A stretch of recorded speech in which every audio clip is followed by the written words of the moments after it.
Hello everyone, welcome to our channel. ఈరోజు కథ. అది ఒక ఆఫీస్. ఆ ఆఫీసులో మధుర బాస్కి పిఏగా జాయిన్ అయ్యి 6 నెలల కాలం కావస్తోంది. బాస్ పేరు మనోహర్. ఒక 30 లోపు అతని వయసు ఉంటుంది. మధుర వచ్చిన దగ్గర నుంచి ఆ ఆఫీస్కి సంబంధించిన అన్ని విషయాలు ఒక పిఏగా చూసుకునే దానికన్నా అంతకు మించే చూసుకుంటుంది. మనోహర్ విషయంలో చూసుకోవాలి కూడా. అలాంటి రూల్స్ అండ్ రెగ్యులేషన్స్కి ఒప్పుకున్న తర్వాతనే మధుర మనోహర్ దగ్గర జాబ్లో జాయిన్ అయింది. ఇక మనోహర్ విషయంలో మధుర అంత స్పెసిఫిక్గా చూసుకునేదే ఉంది. పిఏ అంటే పర్సనల్ అసిస్టెంట్ కదా, అందరికీ అన్నీ చూసుకున్నట్టే కదా, తను కూడా చూసుకునేది అనుకుంటే పొరపాటు. మనోహర్ వాళ్ళ నాన్నగారు కోటేశ్వరరావు, తల్లి లక్ష్మి. మనో వాళ్ళ అమ్మ నాన్నలకి చాలా లేటుగా పుట్టిన కొడుకు మనోహర్. కాబట్టి వాళ్ళ వయసులో ఇప్పటికే 60+ ఉన్నారు. మధుర వాళ్ళ ఇంటికి కూడా వెళ్ళొద్దే. మధు అంటే వాళ్ళకు కూడా చాలా అభిమానం. ఇక మనో విషయానికి వస్తే తను జాబ్లో జాయిన్ అయినప్పుడు తనకు చెప్పిన విషయాలు కొన్నే. మనోహర్ వాళ్ళ అమ్మా నాన్నల ముందు మాత్రం వాళ్ళు మెచ్చిన కొడుకు. అలా కాకుండా బయట విషయానికి వస్తే మాత్రం ఆఫీస్లో చైన్ స్మోకర్ లాగా స్మోక్ చేస్తూనే ఉంటాడు. అమ్మాయిలతో తిరుగుతాడనో, మిస్బిహేవ్ చేస్తాడనో, అమ్మాయిలతో చీప్గా బిహేవ్ చేస్తాడనో చెప్పటానికైనా లేదు. కానీ ప్రతిరోజు మాత్రం అలా సాయంకాలం మధురని వెంట పెట్టుకొని మరీ క్లబ్బులకి పబ్బులకి వెళ్ళే మధుర ఎదురుగా కూర్చుంటే కాస్ట్లీ క్యాబిన్స్ బుక్ చేసుకునే మిగతా అమ్మాయిలు అబ్బాయిలు అక్కడ చాలా చేసుకోవటానికి వెళతారు. కానీ మనోహర్ మధురను పట్టుకుని పెద్ద పెద్దగా అరుస్తూ ఏడుస్తూ మధుర చేతులు పట్టుకొని ఒళ్ళో పడుకునే వెక్కిళ్ళు పెట్టి ఏడుస్తాడు. ఆ అమ్మాయితో మిస్బిహేవ్ చేయటం కానీ, ఒక తప్పు మాట మాట్లాడటం కానీ, తప్పుగా ఉండటం కానీ చెయ్యడు. మనో అలా తాగి ఉన్నప్పుడు మనోని ఇంటికి తీసుకెళ్ళకూడదు. ఎంత తాగుతానన్నా ఆ అమ్మాయి ఆపకూడదు. అలా అర్ధరాత్రి వరకు బాటిల్స్ తాగి ఏడ్చి ఆ తర్వాత టేబుల్ మీదే పడిపోయాక ఆ అమ్మాయి భుజాన వేసుకుని మధుర ఆఫీసులో జాయిన్ అయినప్పుడే మనోహరే ఒక ఫర్నిష్డ్ ఫ్లాట్ ఆ అమ్మాయికి ఆఫర్ చేశాడు ఉండడానికి. అదే ఫ్లాట్కి ఎదురుగా మనోది మరో ఫ్లాట్ ఉంటుంది. ఆ ఫ్లాట్కి సంబంధించిన పాస్వర్డ్ లాకు మధురకి తెలుసు. తీసుకెళ్ళి ఆల్రెడీ క్లీన్ చేసి ఉన్న ఆ ఫ్లాట్లో తను అలా పడుకోబెట్టాలి మనోహర్నే. షూ తీసి, సాక్స్ తీసి, టై తీసి, కోట్ తీసి అలా పడుకోబెట్టే మనోజ్ చనిపోకుండా, మనోకి గొంతు ఎండిపోకుండా, డీహైడ్రేట్ అవ్వకుండా ఆ అమ్మాయే తెల్లవార్లు వాటర్ పడుతూ ఫుడ్ పెడుతూ ఇక అలా కూర్చొని ఉంటుంది. నెక్స్ట్ డే మార్నింగ్కే మనో లేవకపోయినా మనో ఆఫీసులో లేడని కానీ, రాలేదని కానీ ఆఫీసులో వాళ్ళ ద్వారా కోటేశ్వరరావు గారి దాకా విషయం వెళ్ళకూడదని మధుర ఎర్లీ మార్నింగ్ వెళ్ళిపోతే మధుర వెళ్ళిపోయి మనోకి బదులుగా ఆఫీస్ వర్క్ మొత్తం మేరేసుకొని మధుర చేసుకొస్తుంది. ఇంటి దగ్గర వాళ్ళ అమ్మ నాన్న మా కొడుకు బంగారం అని, వరం అని, వజ్రంగా పుట్టాడని, ఏం పుణ్యం చేసుకుంటే ఎంత గొప్పోడు పుట్టానోడని వాళ్ళ అమ్మ నాన్న అంటున్నా మనో మధుర వైపు చూసి నవ్వితే అవునవును నిజమేనంట తప్ప మనో ఇలా తాగుతాడనే విషయం బయటికి రాకూడదు. మనో తక్కువ తాగేది వారంలో ఒకే ఒక్కరోజు. ఆ ఒక్కరోజు మాత్రం నైట్ ఇంటికి వెళ్తాడో.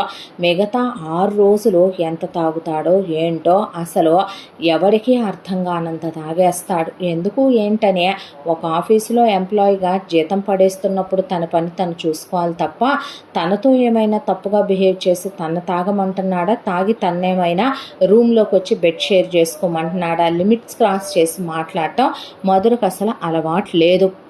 ఎందుకు ఇలా చేస్తాడు, ఎందుకు ఇలా ప్రవర్తిస్తాడో, అమ్మా నాన్నల ముందు ఎందుకు అలా ఉంటాడు అనేది మధురకి అర్థం కాని విషయం.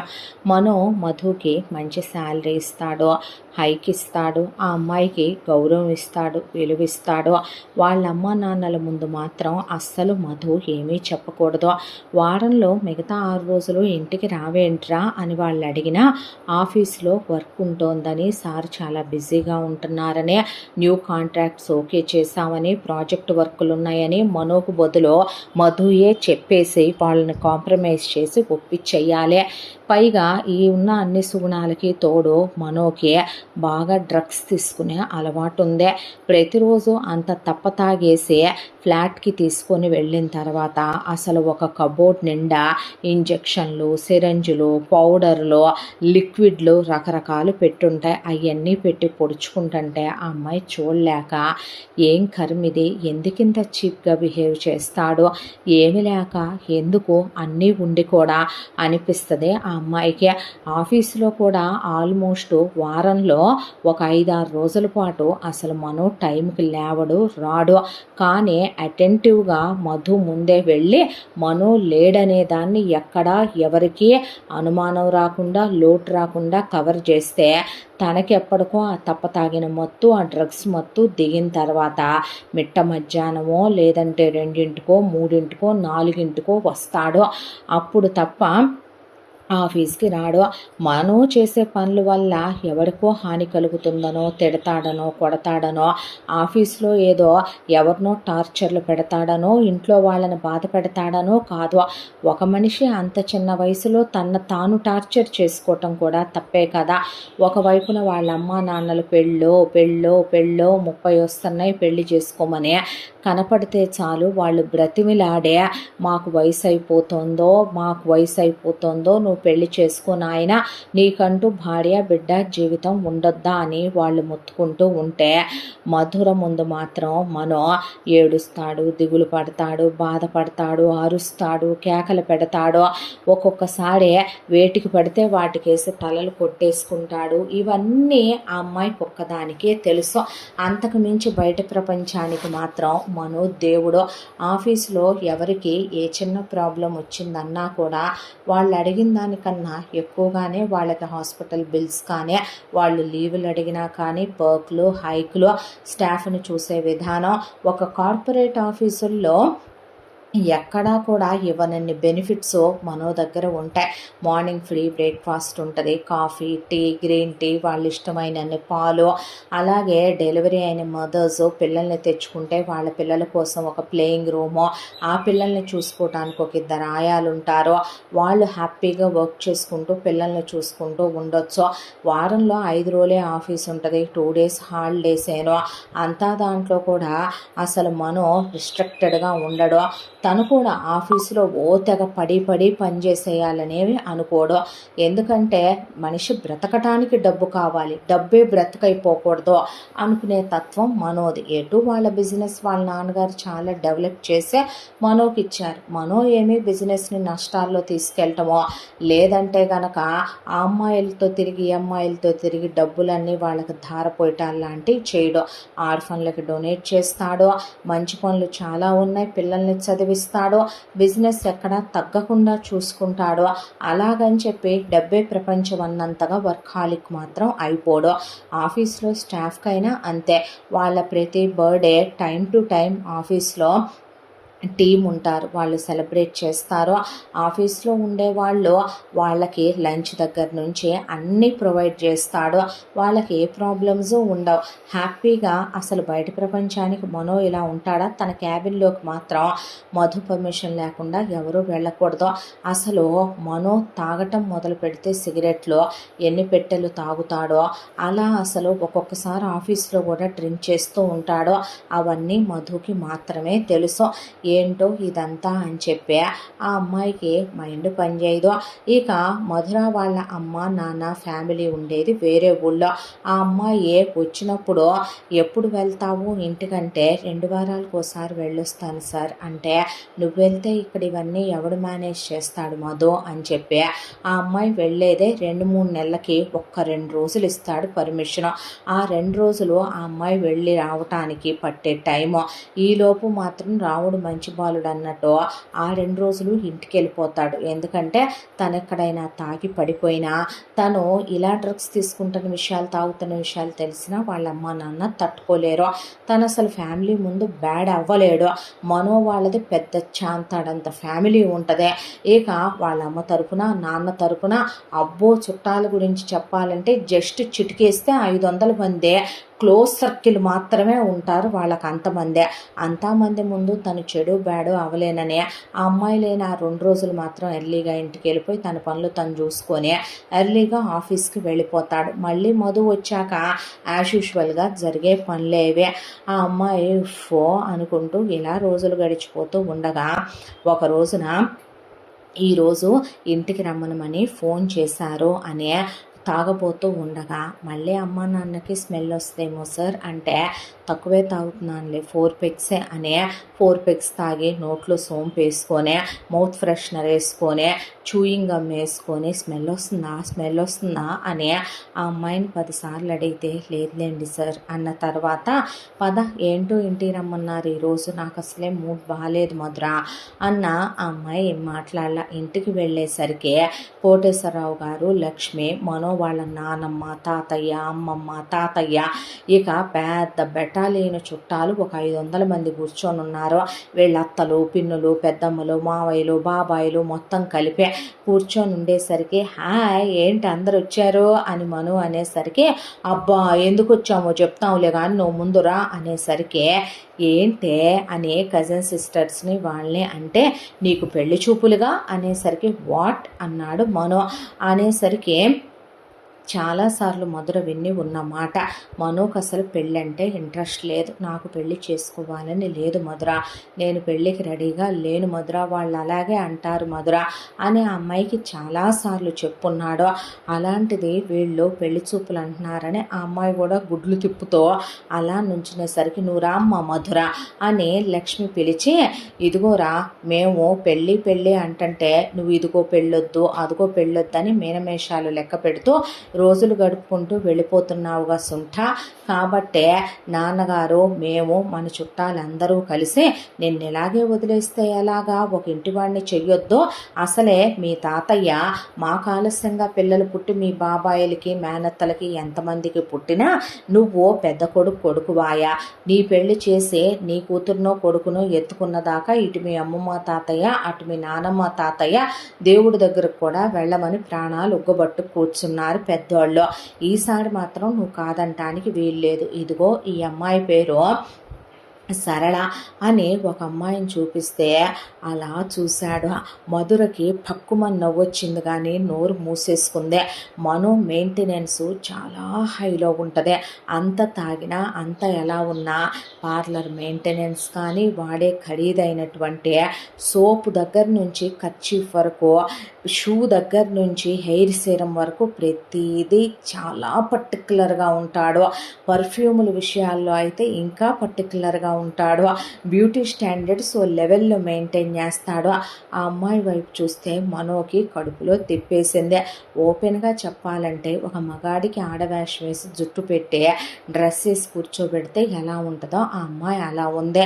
వీళ్ళ అమ్మా నాన్నలు పాతకాలం మనుషులు కాబట్టి వాళ్ళకి అందరూ అమ్మా నాన్నల్లాగే కులాలు ఇవి ఇంపార్టెంట్ అనుకునే పర్సన్స్ తప్ప వాళ్ళకి మనసు అనేది ఒకటి ఉంటుంది, ఫీలింగ్స్ ఉంటాయి, కోరికలు ఉంటాయి, ఆశలు ఉంటాయి, ఎలాంటివి తెలియదు. ఒక ఆడదే ఓ మగాడు పెళ్లి చేస్తే ఓ పేరు అవుతారు, గదిలోకి పంపి కాపురాలు చేసుకుంటే ప్రతి ఆడదే ప్రతి మగాళ్ళలో ఉండేదేదో అయ్యే పిల్లల్ని కంటారనే కాన్సెప్ట్ ఆలోచించే పాతకాలం ఫ్యామిలీ వీళ్ళదే. దాంతో ఆ అమ్మాయి వైపు అలా చూసేసరికి మనోకి కడుపులో తిప్పింది. మధుర ఎత్తిన గుడ్లో అలా దించేసేసరికి ఎవరితో అన్నాడో, ఎవరితో ఏంట్రా ఈ అమ్మాయితోనే చెప్పాంగా అమ్మాయి పేరు సరళ అనేసరికి అమ్మాయేనా అంటే నువ్వు నీ జోకులోనో మేము ఎన్నిసార్లు పెళ్లి చేసుకోమన్నా పెళ్ళొద్దో అనే వేషాలు వేస్తున్నావు కదా, ఆ అమ్మాయి వాళ్ళది మంది ఒకటే క్యాస్టో, పైగా చూడు పిల్ల చక్కగా ఉంది, అందాలు అప్సరసలు మనకెందుకురా, ఏదో చుట్టానికి సంసార పక్షంగా ఉంటే చాలు, వాళ్ళ అమ్మ నాన్న అమ్మాయి వాళ్ళ అక్క బావ చెల్లెలు ఇంకా చెల్లెలకి పెళ్లి కాలేదులే, వాళ్ళ అన్నయ్య వదిన అనేసరికి అలా చూసి అమ్మాయి వాళ్ళ చుట్టాలు బంధువులు అని మొదలు పెట్టారు వాళ్ళ అమ్మ నాన్న. ఆ తర్వాత అన్నీ మాట్లాడేసుకున్నాం మేము, అమ్మాయి అన్ని విధాలా మాకు పర్ఫెక్టే అనిపించింది, ఇంజనీరింగ్ దాకా చదువుకుందే అని ఏదో చెప్పబోతూ ఇంకా నిన్నడిగేదే ఉందని మేమే ఫైనల్ చేసి ఇదిగో ఇవాళే తాంబూలాలు మార్చేసుకొని తర్వాత నిశ్చితార్థం చేసుకొని పెళ్లి పెట్టేసుకుంటాం. ఒక్కగానొక్క కొడుకువే, పుట్టావు, నీకు కూడా పెళ్లి చేయలేకపోతే ఇంకెందుకో, పోనీ ఎవరినైనా ప్రేమిస్తున్నావా ఏంటా అని 100 సార్లు అడిగాం. ఎవరూ లేరనే కదా చెప్పావు మాకు. కాబట్టి శుభ్రంగా మేము చూసిన సంబంధం చేసుకో. ఎన్నాళ్ళు అమ్మా నాన్నలుగా మేమే చూడాలనుకో, మాదే తప్పు, వీఆర్ సారీ. ఆ విషయం మీ మేనత్త కనుక్కున్న దాకా మేము కనుక్కోలేకపోయాం అనేసరికి వాళ్ళ అత్త వైపు అలా చూసి, అవునరా మరి పెద్దోళ్ళుగా పిల్లలు ఎవరిని ప్రేమించినప్పుడు టయానికి పిల్లని చూసి పెళ్లి చేయాల్సిన బాధ్యత మాది కదో అనేసరికి ఆ అమ్మాయికి నవ్వు వచ్చి కర్చీఫ్ అడ్డం పెట్టుకొని నిలబడిపోయింది. ఆ తర్వాత ఇంకా మాట్లాడేదేముంది, నేను మాట్లాడతాను నాన్న అనేసరికి, ఏంటో ఈ కాలం పిల్లలు, పర్వాలేదులే బావగారు మాట్లాడుకొనివ్వండి అని పైన రూము పద అనేసరికి సరళ అలా పైకి వెళ్తూ ఉంటే, నువ్వు రా మధుర అంటే, సార్ బాగోదేమో, మరి నేను వస్తే ఏం బాగుంటుంది సార్, బాగానే ఉంటుంది, నాకు ధైర్యం ఉండొద్దు, దాన్ని చూస్తేనే పెద్ద తేడా దానిలాగా ఉంది, అదే ఆడదానిలాగా అస్సలు లేదు మధుర, నువ్వు రావా ప్లీజ్ అనేసరికి ఆ అమ్మాయి వచ్చి ఓ పక్కకి అతుక్కొని నిలబడింది ఒక కిటికీ దగ్గర. ఈలోపు సరళని కూర్చోబెట్టి మాట్లాడటం మొదలుపెట్టాడు మనో. వాళ్ళమ్మ నాన్నలు ముందు సాంప్రదాయని శుద్ధపూసిని అన్నట్టు ఉంది, కానీ సరళ ఓపెన్ చేస్తే సరళ క్యారెక్టరు, సరళ మాట్లాడే తీరుతెన్నులు అస్సలు ఎక్కలేదు మనోకే. ఓపెన్గా చెప్పాలంటే చాలా ఫ్లట్టింగ్ అమ్మాయే. దానికి తోడు నాకు బాయ్ బెస్టీలు ఉంటారు, నాకు బ్రేకప్ అయింది, దానికి తోడు అలాంటివేమీ నిజంగా మనో పట్టించుకోడు. కానీ ఆ అమ్మాయే, నువ్వు మా ఇంట్లో వచ్చి ఉండొచ్చుగా, మీ అమ్మ నాన్నలదేముందిలే, అబ్రాడ్ వెళ్ళిపోదామా లేకపోతే మనం అని చెప్పి ఇంటి విషయాలన్నీ నేను చూసుకుంటానని చెప్పి, ఎంత వస్తుంది నీకు బిజినెస్ మీద, నేను ఆఫీస్కి ఎప్పుడు పడితే అప్పుడు వస్తాను, ఎంతమంది లేడీ స్టాఫ్ ఉన్నారో, మధుర నిజంగా నీకు పిఏ మాత్రమేనా, నీ గురించి మధురకి ఏమేం తెలుసో, నీకు స్మోకింగ్ అలవాటు ఉందా, డ్రింకింగ్ అలవాటు ఉందా, ఇక దానికి తోడు అదని ఇదనే, నువ్వు వేసుకున్న షర్ట్ బాగాలేదని, నువ్వు నాకు ఇలా ఉంటే నచ్చలేదని, నీ హెయిర్ స్టైల్ బాగాలేదని, అసలు నిజం చెప్పాలంటే మనో చాలా హైప్గా ఉంటాడు. ఏమీ తెలియని వ్యక్తులు కూడా మనోని చూస్తే అబ్బా ఎంత చక్కగున్నాడో, సినిమా హీరో ఉన్నట్టున్నాడు అంటారు చాలామంది.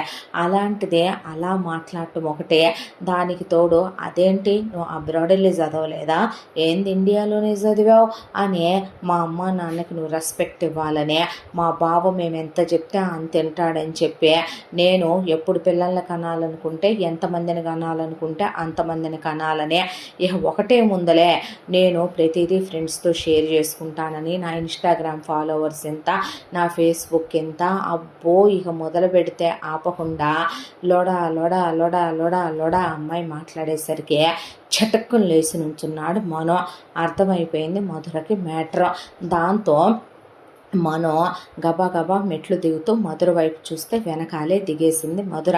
దిగేసేసరికి అప్పటికే కింద వీళ్ళు ప్లేట్స్ ఎక్స్చేంజ్ చేసుకోబోతుంటే, నానా ఆగు, ప్రతి దానికి కంగారే నాన్న మీకు అనేసరికి, ఏమిరా ఆ అమ్మాయి నచ్చలే, చక్కగా ఇద్దరు మాట్లాడుకుంటున్నారుగా, అంతా ఓకేనేగా, ఇంక మేము ఆపటం ఎందుకో అనేసరికి, లేదు నాన్న తనకి నాకు వర్కౌట్ అవ్వదు అంటే, ఏంట్రా నువ్వు చెప్పేదే అనేసరికి, నేను ఈ పెళ్ళి చేసుకోను అని చెప్తున్నాను, తను నాకు నేను తనకి కరెక్ట్ కాదని చెప్తున్నాను అంతా. దాంట్లో మధుర ఒకటి అనుకుందే, నిజంగా అతన్ని గొప్ప మనసు అనుకోవాలి, ఇంకొకళ్ళైతే అమ్మాయి క్యారెక్టర్ని హైలైట్ చేసి చెప్తారో, ఒక ఆడపిల్ల గురించి తప్పుగా మాట్లాడకూడదని అక్కడ కూడా ఆలోచించే తత్వమే అనుకొని అలా చూసింది అమ్మాయే. చూసేసరికి, అదేమిట్రా, అవును నాన్న నాకు అసలు ఇప్పుడే పెళ్లి చేసుకోవాలని లేదు, నన్ను ఇబ్బంది పెట్టొద్దు, దట్టు తన్ని చేసుకోవాలని నాకు అస్సలు లేదు నాన్న ప్లీజ్ అనేసేసరికి, ఇలా వీళ్ళు అదేంటి ఇదేంటి గుడ్డు గూసు అని ఒకవైపున వీళ్ళ అన్నయ్యలు వదినలు చుట్టాలు బంధువులు వాళ్ళు వీళ్ళు కలిపి అందరూ కజిన్స్ వాళ్ళు వీళ్ళు కలిసి మాట్లాడుతూ, ఒక్కగానొక్క కొడుకువి పుట్టావు, ఎన్ని గుళ్ళల్లో గోపురాల్లో మొక్కామనేసరికి, ఇంకేముంది పెద్ద కొడుకు పెళ్లి చూసుకొని వాడి కూతురునో కొడుకునో ఎత్తుకొని దేవుడి దగ్గరికి వెళ్ళిపోదామనుకుంటే, ఈ వయసులో మమ్మల్ని ఎలా చేసేసావో అని మనో వాళ్ళ తాతగారు, ఆయనకు ఒక 85 దాకా ఉంటుంది వయసు, ఆయన గుండె పట్టుకొని అలా సోఫాలో ఒరిగిపోయాడు.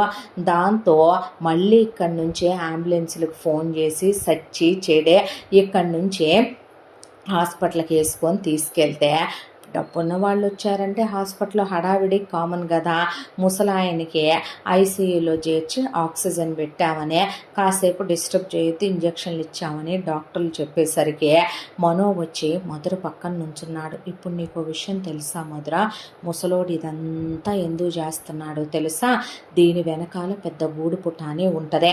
ఈ ఓఎల్ఎక్స్ పీసులకి అటు పోవు ఇటు ఉండవో, యూత్ను పట్టుకొని పిండేస్తారు తెలుసా వీళ్ళు అనేసరికి, ఓహో సెంటి కాదా అంద అమ్మాయి అనేసరికి, సెంటియా తొక్క ఊడుకో మరీ, కాకపోతేనో ఇప్పుడు ఈ టాపిక్ అటు తిరిగి ఇటు తిరిగి వచ్చి నా పెళ్లి దగ్గర ఆగుద్ది చూడు. ముసలోడు ఇదంతా ట్రాప్ చేస్తున్నాడు. ఈ ట్రాప్ అంతా దేనికోసమో తెలుసా? నా పెళ్లి కోసం.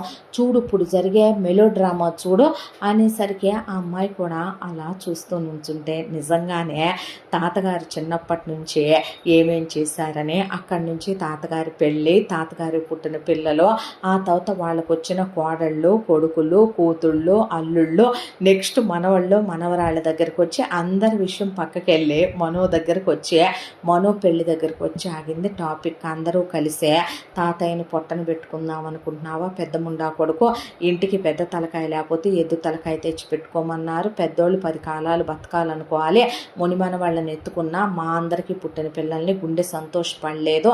ఎంతైనా నువ్వు పెద్ద మనవడివి కదరా, నీ మీద ముసలోడికి ప్రేమ ఉంది. చిన్నప్పుడు గుండెల మీద వేసుకున్నాడు, చిన్నప్పుడు మెళ్ళ మీద ఎక్కించుకున్నాడు, ఉప్పు ఎక్కించుకున్నాడు. నా మనవడు అన్నాడు పులిగోరు గొలుసు చేయించాడంటే, ముసలమ్మకు ఒక 80 ఉంటాయి. పుస్తల తాడు తీసి నా తాడు తెంపే బాకు, మీ తాతయ్య 100 ఏళ్ళు బతుకుతాడు అనుకున్నాను. అప్పుడే నువ్వు మీ తాతయ్యని పైకి పంపించేటట్టున్నావయ్యా.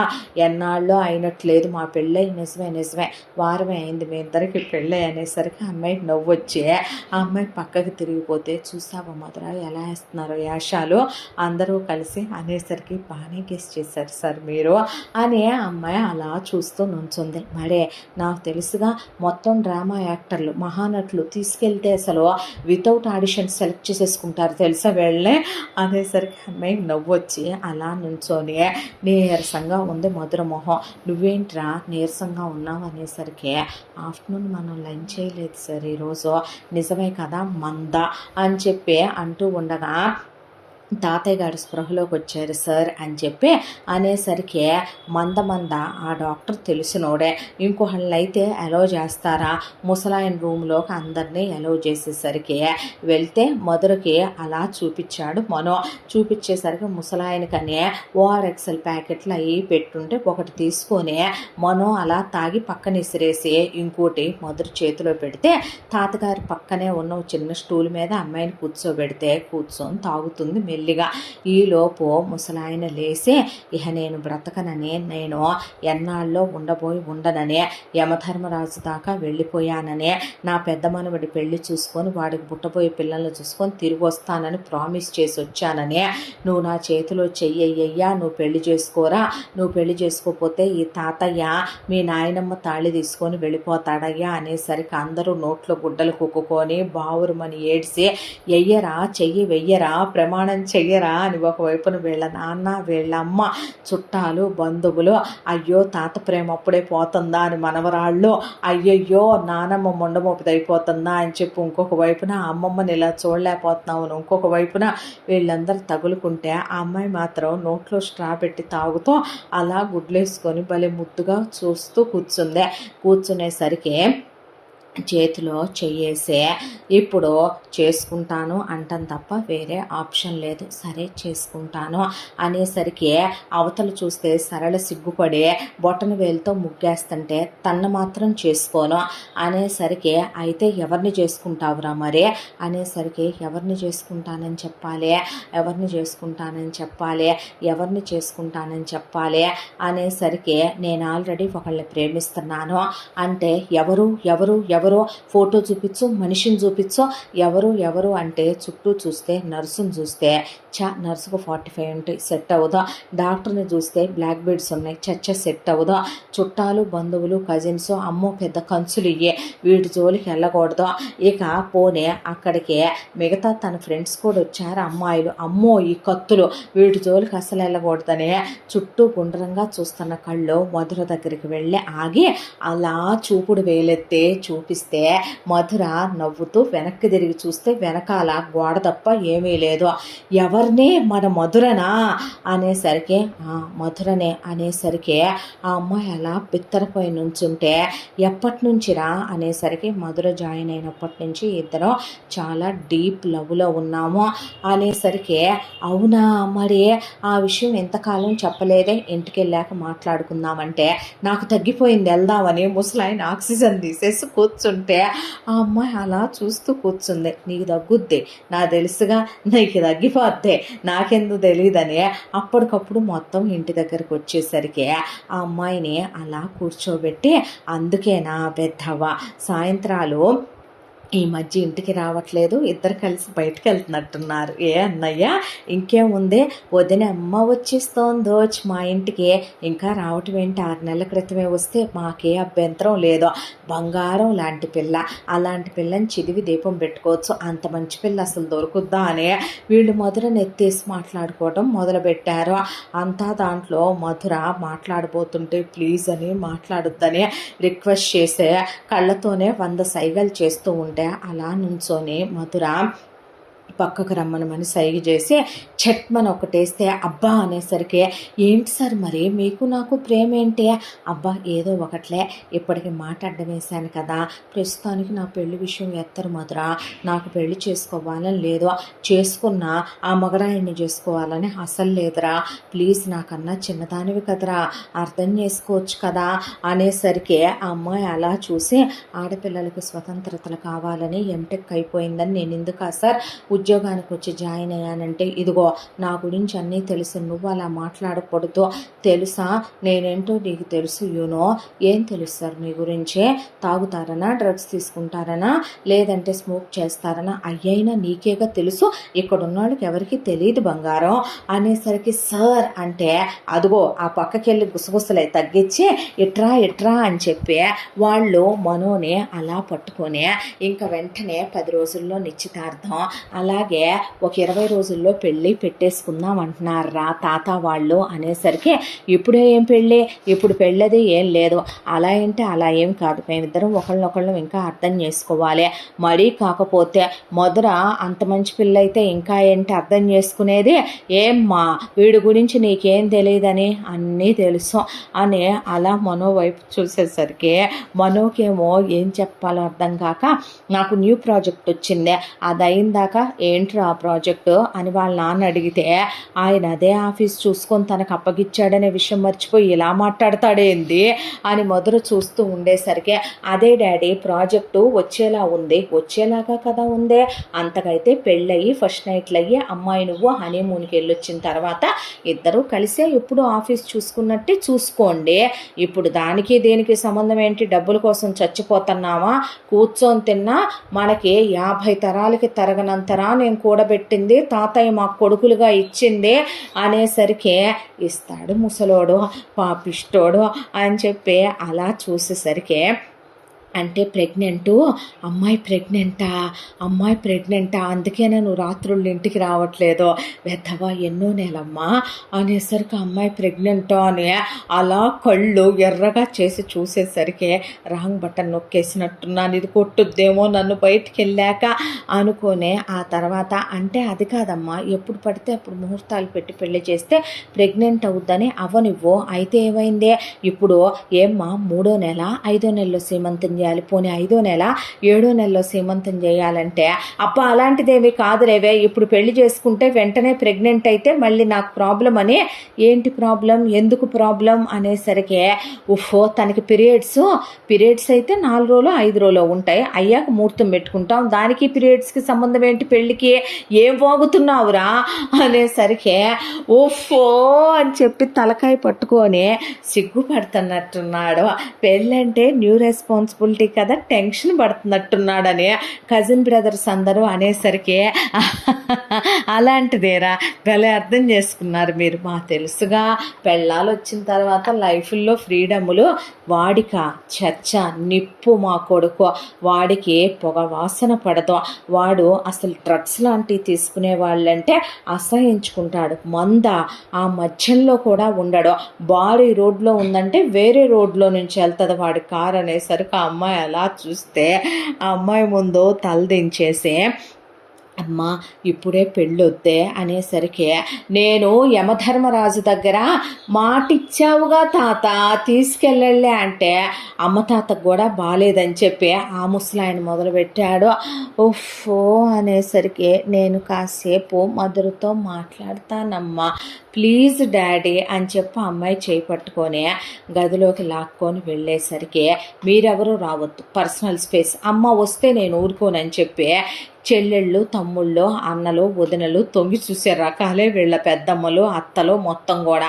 వాళ్ళని ఆపేసి ఆ అమ్మాయిని పై గదిలో తీసుకెళ్ళి డోర్లు, కిటికీలు అన్నీ మూసి మంచం కింద బాత్రూంలో కూడా తొంగి చూసే మొత్తానికి అలా నుంచుంటే ఆ అమ్మాయి మంచం మీద అలా కూలబడేసరికి తను డైరెక్ట్గా అసలు కిందే కూర్చుండిపోతే, ఏంటి సార్ మీరిదే అనేసరికి ఆ అమ్మాయి కాళ్ళు వాటేసుకున్నాడు. సార్ ఏంటిదే అనేసరికి, పోనీ చేసుకుందామా అనేసరికి, సార్ మీకు నాకు పెళ్ళేంటి సార్ అంటే, నిజమేలే నాలాంటి గాలి ఎదవనే, పనికి మాలిన ఎదవనే, నీలాంటి అమ్మాయి కాదు ఏ అమ్మాయి అయినా ఎందుకు చేసుకుంటుందే. అయ్యో సార్ మిమ్మల్ని మీరు తక్కువ చేసుకొని అలా అనవసరంగా అనుకుంటున్నారు తప్పుగా.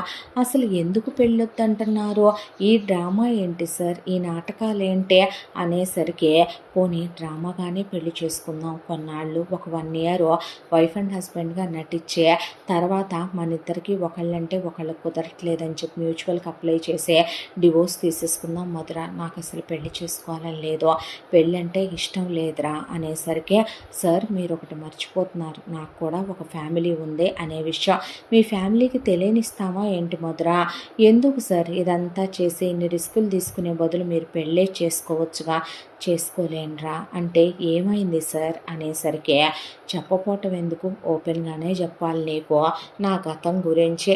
అమ్మా నాన్నలకి నేను చాలా లేట్గా పుట్టడం వల్ల వాళ్ళకి నాకు జనరేషన్స్ గ్యాప్ ఉండే, ఎందుకు మదర్ ఫాదర్ అనే ఫీలు చిన్నప్పటి నుంచే వాళ్ళు నాకు ఇవ్వలేకపోయారు. ఒక రకంగా చెప్పాలంటే నా ఆలోచనలో ఈ స్పీడ్ ప్రపంచంలో ఈ తరానికి ఈ జనరేషన్కి నేను కరెక్ట్గా సరిపోయే అబ్బాయిని. కానీ వాళ్ళు పాతకాలం ఆలోచనలు, దానికి తోడు ఫ్యామిలీ కూడా, మా వాళ్ళంతా కూడా చాలా వెనకబడ్డ తరహాలోనే ఆలోచిస్తారు. చిన్నప్పటి నుంచే ప్రతి దానికి రెస్ట్రిక్షన్సే. దాంతోనే వీళ్ళ దగ్గర ఉంటే చాదస్తం, వీళ్ళు చెప్పే సూక్తులు ఇవన్నీ వినటం చాలా ఇబ్బందిగా అనిపించేది. చిన్నప్పటి నుంచి కూడాను ఫ్రీడమ్ కావాలనిపించేదే. అమ్మా నాన్న వాళ్ళకి నచ్చింది హెల్త్కి మంచిదని తినమంటారు. ఈ జనరేషన్లో ఉన్న మనం సరదాగా ఎప్పుడో వారానికి ఒకసారైనా మనకు నచ్చే తినాలని, మనకు నచ్చినట్టు ఉండాలని ఉంటుంది కదా. అమ్మ నాన్న పాతకాలంలోలా తలకి నూనె పెట్టుకో, అలాగే ప్యాంటు షర్టు కుట్టించి టక్ చేసుకో, బెల్ట్ పెట్టుకో ఇలా చెప్తారు. మనకవి సూట్ అవ్వవు కదా. అయినా సరే ఎలాగో 10th క్లాస్ వరకు నెట్టేసుకొని వచ్చి ఇంటర్కి హాస్టల్కి వెళ్ళిన గోల ఇదే ఊళ్ళో ఉంటే, సరే ఇలా కరెక్ట్ కాదులే ఈ ఊళ్ళోనే ఉంటే వీళ్ళ దాడి నేను తట్టుకోలేకపోతున్నాను, పైగా ఇదే ఊళ్ళో ఉంటున్నాను కాబట్టి రోజు అమ్మా నాన్న రావటం, వారానికి ఒకసారి అవుటింగ్కి వెళ్ళే ఛాన్స్ ఉన్నా నన్ను ఇంటికి తెచ్చేయటం, చుట్టాలందరూ రావటం, ఇంటర్ 2 ఏళ్ళు నరకం చూసేసాను. పైగా నానమ్మ తాతయ్య, అమ్మమ్మ తాతయ్య, అబ్బో ఇక ఉండలేక ఇంజనీరింగ్కి వేరే ఊరు పారిపోయాను. ఓపెన్గా చెప్పాలంటే భాష వేరే అయినప్పటికీ కూడా స్టేట్సే దాటి వెళ్ళిపోయాను. వీళ్ళు రాలేనంత దూరం, మా చుట్టాలు ఎవరికి అందుబాటులో లేనంత దూరం.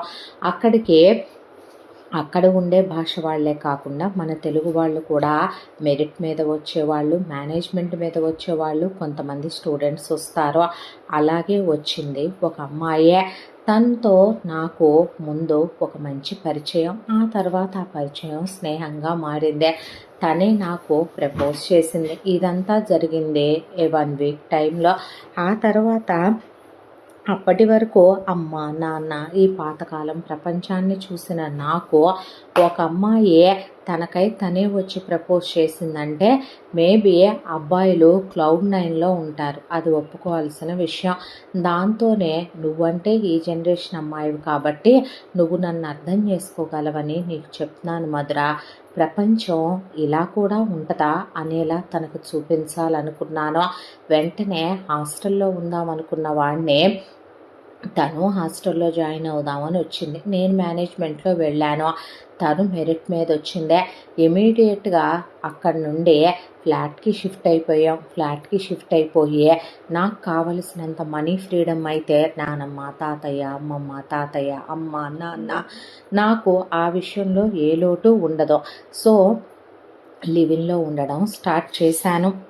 ఒక వైఫ్ అండ్ హస్బెండ్ ఎలా క్లోజ్గా ఉంటారో అన్ని విషయాల్లో అలాగే ఉన్నాం. అన్ని విషయాలంటే అంది మధుర. అబ్బా అన్ని విషయాలంటే ఫిజికల్గా సెక్స్ కూడా చాలా అనేసరికి అమ్మాయి అలా చూసేసరికి తను నా వైఫ్ అనుకున్నాను, నేనే తన ప్రపంచం అనుకున్నాను.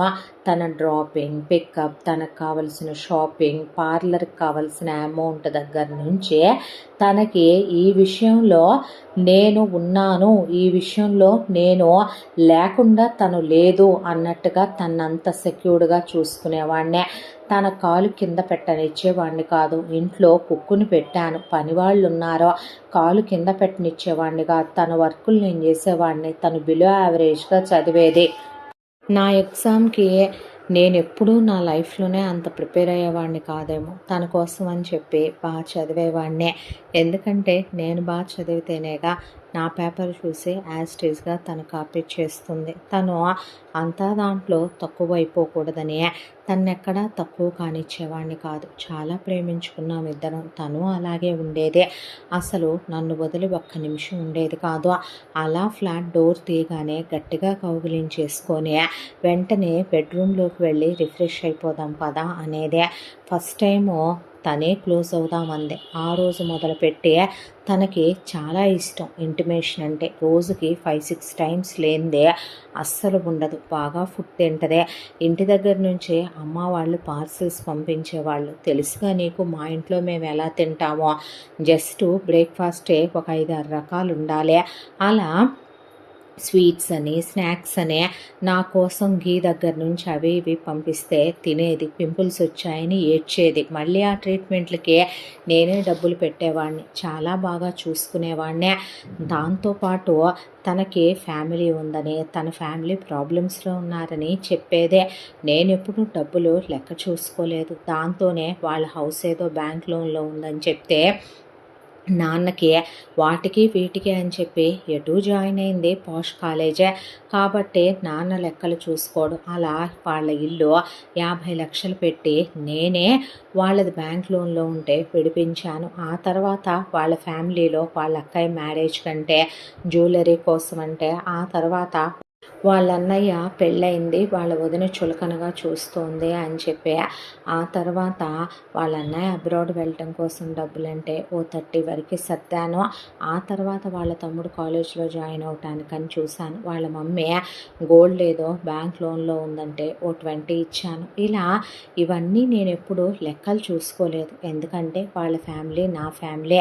తను నేను వేరు కాదు. ఎవరి కోసం మనం సంపాదించేదే.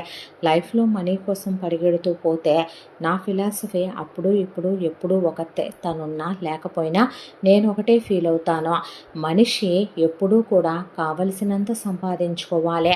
రేపొద్దున నెక్స్ట్ 100 జనరేషన్ల కోసం మనం సంపాదించాలనే మన ఉనికిని మనం కోల్పోకూడదు, మన సంతోషాలను మనం వదిలేసుకోకూడదు అనే. ఇలా 6 సంవత్సరాల ప్రేమ. 6 సంవత్సరాల్లో తనకి బీటెక్ ఫస్ట్ ఇయర్ నుంచే మినిమల్గా కట్టే ఫీజు కూడా వాళ్ళ ఫ్యామిలీ కట్టలేకపోయేవాళ్ళు. దాంతో తనకి ఫస్ట్ సెమ్ ఫీజు దగ్గర మొదలుపెట్టి తను ఎంబీఏ చేసిందే. నాతో పాటు ఎంబీఏ అయిపోయేంత వరకు తనకు కావాల్సినవన్నీ నేనే చూసుకున్నాను.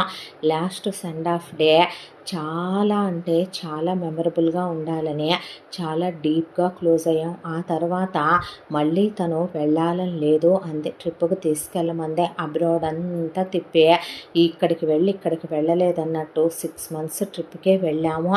వెళ్ళిన తర్వాత అక్కడ తనకు కావలసిన డైమండ్ జ్యువెలరీ అని అదని ఇదని ఓ 50 lakhs వరకు కొనుక్కుంది. మన ప్రేమించిన అమ్మాయి రేపొద్దున్న నా భార్య కాబోతోంది. తన కోసం నేను లెక్కలు చూసుకునేది ఏంటి చీప్గా అని చెప్పి కొనిచ్చాను. ఆ తర్వాత చాలా సంతోషంగా సెండ్ ఆఫ్ ఇచ్చే వాళ్ళ ఇంట్లో వాళ్ళకి చెప్పేస్తానని చాలా ఆనందంగా ఇంటికి వెళ్ళింది. వెళ్ళిన తర్వాత ఉన్నట్టుండే మా మధ్య అలా నేను వచ్చానో లేదో నాన్న వెంటనే బిజినెస్ నుంచి రిటైర్ అయిపోతున్నాను అని చెప్పి బిజినెస్ బాధ్యతలన్నీ నాకు అప్పగించేశాడు. ఇక్కడ బిజినెస్ చూసుకుంటూ కూడా తనెప్పుడు నెగ్లెక్ట్ చేయలేదు. మా మధ్య దూరం రానివ్వలేదు. కాల్స్ చేసేది, మెసేజ్లు చేసేది, తన కోసం దానికి అవసరం దీనికి అవసరం అని. వెళ్ళాక కూడా ఒక 1 crore వరకు అమౌంట్ సర్దాను. ఒక 6 నెలల కాలం గడిచిపోయింది. వచ్చి మాట్లాడతాను మీ పేరెంట్స్తో అని చెప్పాను. చెప్తే మేము ఊరెళ్తున్నాము, తర్వాత వద్దు కానీ మొక్కులున్నాయి అని చెప్పింది. సరేనన్నాను. ఓ 15 days డిస్టర్బ్ చేయొద్దందే. ఆ తర్వాత ఫోన్ చేస్తే రిప్లై లేదు, ఆన్సర్ లేదు. ఏంటా అని చెప్పి పిచ్చోళ్ళలాగా ఫోన్ మీద ఫోను చేసుకుంటూ కూర్చున్నాను. దాంతో ఒక్కటే చెప్పింది, మా నాన్నకి మీ క్యాస్ట్ ఇష్టం లేదు, నేను చాలా రిక్వెస్ట్ చేయాలని చూశాను, పెళ్ళికి ఒప్పుకోలేదు. మా నాన్న వేరే వాళ్ళతో నాకు మ్యారేజ్ సెటిల్ చేసేసాడు.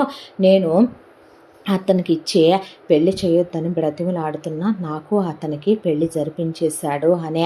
నాకెందుకో ఇదంతా నమ్మాలనిపించక నేను వస్తా, నీ హస్బెండ్తో మాట్లాడతా, మీ ఫాదర్తో మాట్లాడతానంటే ఇప్పుడు నాకు పెళ్ళయింది, నేను వేరే వాడి పెళ్ళాన్ని ఏంట్రా టార్చర్ చేస్తున్నావు, అనవసరంగా పెద్ద ఇష్యూ అయ్యి గొడవలు అయ్యేంత వరకు తీసుకురావద్దు చెప్తున్నాను.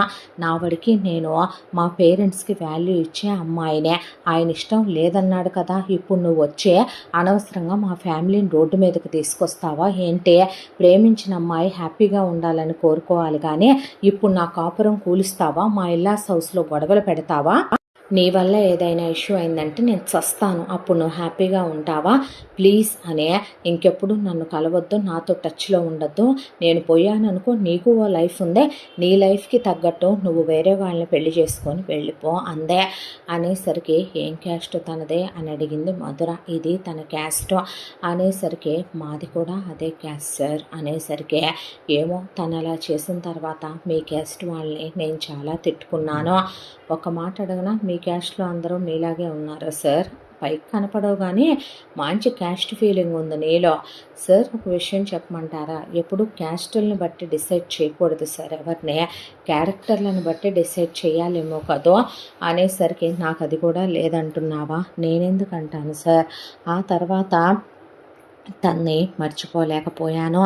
ఫిజికల్గా కూడా క్లోజ్ అయ్యి కమిట్మెంట్ ఇచ్చాను ఏమో కానీ అసలు 1 year నార్మల్ అవ్వలేకపోయాను. ఒకవైపున చూస్తే అమ్మ నాన్న నా మీద చాలా ఎక్స్పెక్టేషన్స్ పెట్టుకున్నారు. చిన్నప్పటి నుంచే నా కోసం ఎన్నో పూజలు వ్రతాలు చేసి కన్నారు. నానమ్మ తాతయ్య, అమ్మమ్మ తాతయ్య, నీకు తెలుసుగా మాది అంత పెద్ద ఫ్యామిలీ అనేదే. అందరికీ నాకేదన్నా అయితే వీళ్ళు తీసుకోలేరు, అమ్మ నాన్న చచ్చిపోతారు. దాంతో నేను వీళ్ళ ముందు చెడ్డోడిని కాలేను. పోనీ ఇలా జరిగిందని అమ్మా నాన్నకి వీళ్ళకి చెప్తే లైట్ తీసుకో, ఎవరి లైఫ్లో జరగట్లేదు, పోతే పోయింది, దానికి రాసి పెట్టలేదు, ఇంకో మంచి అమ్మాయిని చూసి పెళ్లి చేసుకో, అదేమైనా నీ కోసం ఉందా అది ఇది అని మాట్లాడతారు. వాళ్ళంతా టేక్ ఇట్ ఈజీ అనుకునే పర్సన్ని కాదు. లైట్ తీసుకోలేకపోయాను. దాంతోనే ఆ రోజు నుంచి మొదలుపెట్టి ఎవరికి తెలియకుండా డ్రింకింగ్, స్మోకింగ్, ఆ తర్వాత అది డ్రగ్స్లోకి వెళ్ళిపోయింది. ఏ రోజు తనతోనే నేను ఫస్ట్ లాస్ట్ ఏమో బహుశా కానీ మరొక ఆడదాన్ని తాకింది లేదు, ఆ దృష్టితో చూసింది లేదు. నీకు ముందు వేరేవాడు ఉండేవాడు సంజయ్ అని పిఏగా. అతను చాలా నీలాగే నన్ను సపోర్ట్ చేసి ఎంకరేజ్ చేసే వాడు కూడా నన్ను ఏ రోజు ఎంకరేజ్ చేశాడో తప్ప మా అమ్మ నాన్నల దగ్గర బయట పెట్టలేదు. రీసెంట్గానే సంజయ్కి పెళ్లి కుదిరిందే. అబ్రాడు వాళ్ళ అత్త మామలు పంపిస్తానన్నారని అక్కడ వాడే బావగారు వాళ్ళు ఉన్నారని, వెళ్తే లైఫ్ సెటిల్ అయిపోతుందని చెప్పి వెళ్తానంటే నా కోసం వాడి కెరీర్ స్పాయిల్ చేసుకోవటం ఎందుకో, దాంతోనే యాడ్ ఇచ్చాను. వాడు వెళ్ళిపోయాడు, నిన్ను తీసుకున్నాను, నువ్వు చాలా మంచి అమ్మాయివి మధుర, దాంతోనే నాయి చాలా విషయాలు నువ్వు కప్పేసుకుంటూ వచ్చావు. ఇప్పుడు అమ్మా నాన్న సరళని పెళ్లి చేసుకోమంటున్నారు. సరళ కాదు అంటే ఇంకొక అమ్మాయిని చేసుకోమంటారు. ఏం చెప్పాలో తెలియలేదు, అందుకే నిన్ను అడ్డం పెట్టుకున్నాను. ఇప్పటి వరకు నన్ను చాలా వాటిల్లో నుంచి సేవ్ చేసింది నువ్వే. లేదంటే కనుక నేను ఇలా తయారయ్యాననే, నా ఫ్యూచర్ ఇలా ఉందని, నా ప్రెజెంట్ ఇలా స్పాయిల్ చేసుకుంటున్నానని తెలిస్తే అమ్మ నాన్న గుండె పగిలి చచ్చిపోతారు. ప్లీజ్ రా, చిన్నదానివి కదా నాకన్నా వయసులో, అర్థం చేసుకోవా ప్లీజ్ అంటే, సార్ మీరేమడుగుతున్నారు అర్థమైందా, నాకు ఒక ఫ్యామిలీ ఉంది సార్. ఒక్క విషయం చెప్పమంటావా, మనం రియల్ వైఫ్ అండ్ హస్బెండా చెప్పు, కాదు కదా, ఏదో మనం డ్రామా ప్లే చేస్తున్నాం. 1 ఇయర్ తర్వాత నాకైతే ఎవరిని చేసుకోవాలని లేదు మధుర, నా లైఫ్ నేను బతికేయాలనుకుంటున్నాను. అమ్మా నాన్నల కోసమైనా ఇంకో అమ్మాయినైతే ఎంత కావాలో చెప్పు అని అడిగేవాడినే. నువ్వు డబ్బుల కోసం ఉద్యోగానికి రాలేదని నాకు తెలుసు, నువ్వు క్యారెక్టర్ ఉన్న అమ్మాయివే, దాంతోనే నిన్న మాట అడగట్లేదు, హెల్ప్ చేయమని అడుగుతున్నాను, ప్లీజ్ రా అని అమ్మాయి చేతులు పట్టేసుకున్నాడు మనోహర్. దాంతో అమ్మాయి అలా చూస్తూ, మేనేజ్ చేయగలమంటారా, థ్యాంక్ యూ రా అని చెప్పి అమ్మాయి చేపట్టుకొని కిందకి తీసుకొచ్చి పెళ్లి చేసుకుంటాననేసరికి ఆల్ ద బెస్ట్ అని అక్కడి నుంచి సరళ వాళ్ళ ఫ్యామిలీ వెళ్ళిపోయారు. ఆ తర్వాత మరి మధుర వాళ్ళ అమ్మా నాన్నకి కబురు పెట్టాలిగా, ఎప్పుడు వెళ్దాంరా అంటే, మీ అందరికీ ఒక విషయం చెప్పాలి అంటే, వచ్చిన చుట్టాలందరూ అలా నుంచుంటే తనకెవరూ లేరు. చిన్నప్పుడే అమ్మ నాన్న చనిపోయారంటే ఆ అమ్మాయి అలా చూసిందే. ఇప్పుడు పాత్రలు అనవసరమని తీసేశాను మన డ్రామాలో అనేసరికి, ఆ తర్వాత వాళ్ళ అమ్మ నాన్న పోయాక చుట్టాలు ఇంట్లోకి వెళ్ళిందే. ఆ చుట్టాలు మీ అందరిలా మంచి వాళ్ళు కాదు, తన్ని టార్చర్ పెట్టి తీసుకెళ్ళి ఒక హోమ్లో జాయిన్ చేశారు. ఒక అనాథలాగా పెరిగి పెద్దయ్యి కష్టపడి చదువుకుందే.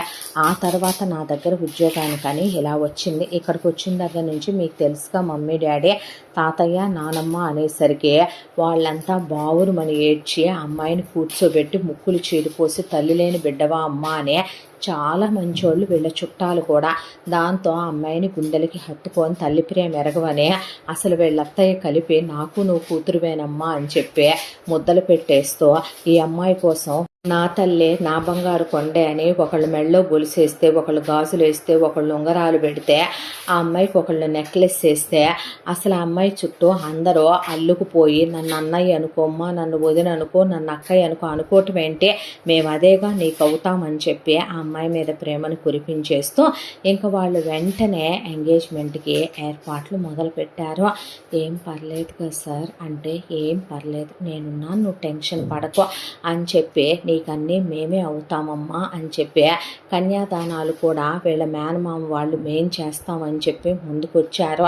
ఆ తర్వాత ఇలాంటి మంచి ఫ్యామిలీని మోసం చేస్తున్నాము సార్, ఆ పాపమా ఇంకా నైనా నువ్వేం మాట్లాడుకో అని చెప్పి ఆ తర్వాత చాలా గ్రాండ్గా వీళ్ళ ఎంగేజ్మెంట్ అయిపోయింది. ఎంగేజ్మెంట్ అయిపోయి ఎక్కడెక్కడ ఉన్న చుట్టాలు బంధువులు అందరికీ కలిపి పెళ్ళి చాలా సాంప్రదాయబద్ధంగా చేయాలని పెళ్ళి ఏర్పాట్లు మొదలైపోయినాయి.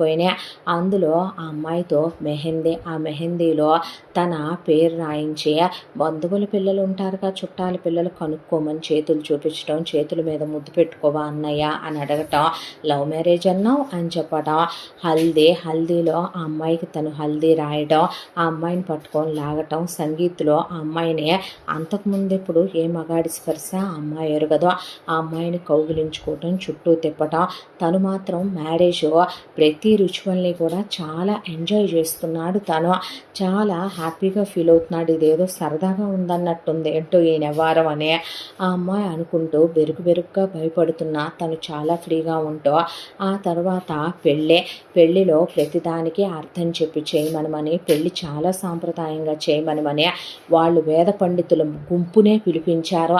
ఎక్కడైనా ఒక పండితుడు ఉంటాడు కానీ పుట్టిన వారసుడని చెప్పి ఒకవైపున గుళ్ళో అర్చనలు, పూజలు, హోమాలు, యజ్ఞాలు, యాగాలు చేస్తూ ఇక్కడ ఘనంగా వీళ్ళ పెళ్ళిని జరిపిస్తూ వేద పండితులు ధర్మార్థ కామ మోక్షాలలో ఇంకా అమ్మాయికి నువ్వన్నీ అని, అమ్మాయి అందంగా ఉన్నా బాగోపోయినా రోగం వచ్చినా ఎలా ఉన్నా భార్యను వదలకూడదని 7 అడుగులకు అర్థం చెప్తూ 3 ముళ్ళకు అర్థం చెప్తూ ఆ అమ్మాయి మాత్రం ఇంత పవిత్రంగా జరుగుతున్న ఈ పెళ్లిని అవహేళన చేసినట్టు అయిపోతుందా అని భయపడుతుంటే జీలకర్ర బెల్లం దగ్గర నుంచి ప్రతి దాంట్లో తను మాత్రం ఎంజాయ్ చేస్తున్నాడు. అంతా దాంట్లో ఆ అమ్మాయికి 2 ముళ్ళేస్తానని ముందు అబద్ధాలు చెప్తే వెనకాలే వీళ్ళ పిన్నులు అత్తలో నుంచుంటే 2 ముళ్ళేసి సార్ 2 అనేసరికి ఓకే ఓకే అని రే 3వ ముడే అంటే వేసానత్త అంటే పళ్ళు రాలుతాయి, నా సంగతి తెలియదు, నాకేం కళ్ళు కనపట్లేదేంట్రా, కాట్రాక్ట్ ఆపరేషన్ కూడా చేయించుకున్నా, చెంప బగులుతుంది, క్యాట్రాక్ట్ అయిందిరోయ్ నాకు, ఎదవేషాలేకో లెన్స్ పెట్టించుకున్నా నేను అని గట్టిగా 3వ ముడని గట్టిగా వేయించేపాటికే ఆ అమ్మాయి అలా చూస్తూ ఉండేసరికి ఇట్స్ హ్యాపెన్ అని అలా కూర్చున్నాడు. కూర్చున్న తర్వాత ఆ అమ్మాయి బిక్కమొహం వేసిందే, కాళ్ళకి మెట్లు పెట్టించడం. ఆ తర్వాత ఇంతేనా ఏంటి అని వీడియోగ్రాఫరు తాళి కట్టిన తర్వాత బుగ్గ మీద ముద్దు పెట్టమని, నుదురు మీద ముద్దు పెట్టమని, ఆ తర్వాత పక్కనే ఉన్న వాళ్ళ కజిన్ బ్రదర్స్ తల కిందకి మనోహర్దని, మధురది పక్కనే ఉన్న వీళ్ళ చుట్టాల ఆడపిల్లలు పైకి అనేసరికి మనోహర్ పెదాలు వెళ్ళే మొదటి పెదాలకి తగిలే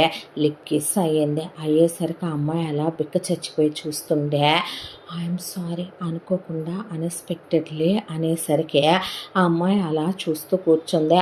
అరుంధతి దగ్గర ఆ అమ్మాయి నడుము పట్టుకోమంటాం, ఇద్దరిని కౌగిలించుకోమంటాం, లవ్ చేసుకున్నామంటారు, ఏంటి అలా ఉంటారు, మాకేదో డౌట్ వస్తుందంటే గట్టిగా తనే అమ్మాయిని కౌగిలించుకొని ఆ తర్వాత వీళ్ళది ఆఫీస్ ఉంది కాబట్టి పెద్ద పెద్ద వాళ్ళందరినీ పిలిచి చాలా గ్రాండ్గా రిసెప్షన్ చేసుకొని వ్రతం చేసుకొని ఫస్ట్ నైట్ ఏర్పాట్లు చాలా గ్రాండ్గా చేశారు. ఆ ఫస్ట్ నైట్ ఏర్పాట్లు గ్రాండ్గా చేసే అసలు గదంతా పూలు అవే ఏర్పాటు చేసి గదిలోకి తీసుకురాగానే ఆ అమ్మాయికి టెన్షన్తో ఒళ్ళంతా చెమట్లు పోసుకొచ్చేసి గదిలోకి వెళ్ళబోయే ముందే త్వరగా వారసుని కనమంటే కనేద్దాం దాందే ఉంది అంటే ఇన్ని అబద్ధాలు చెప్తున్నాడని చెప్పి మనకు మాత్రం ఆడపిల్లే పుట్టుద్దే అనేసరికి ఇది మెంటల్గా ఫిక్స్ అయిపోయింది, నేను మొగుడిని ఇది పెళ్ళామని. దీన్ని ఇన్నాళ్ళు సరిగ్గా గమనించలేదు కానీ కత్తిలాంటి ఫిగర్ ఇది, నేనే పట్టించుకోలేదని ఆ అమ్మాయి వైపు చూసి నవ్వుతూ కన్ను కొట్టాడు. ఆ అమ్మాయి శోభనం బట్టల్లో అలా లోపలికి వచ్చేసరికి పాల గ్లాస్ తీసుకొని ఒక్క క్షణం తనే కన్ను తిప్పుకోలేనంత అందంగా ఆ అమ్మాయి ఉండేసరికి పిచ్చోడే అయిపోయాడు ఆ అమ్మాయిని చూసే.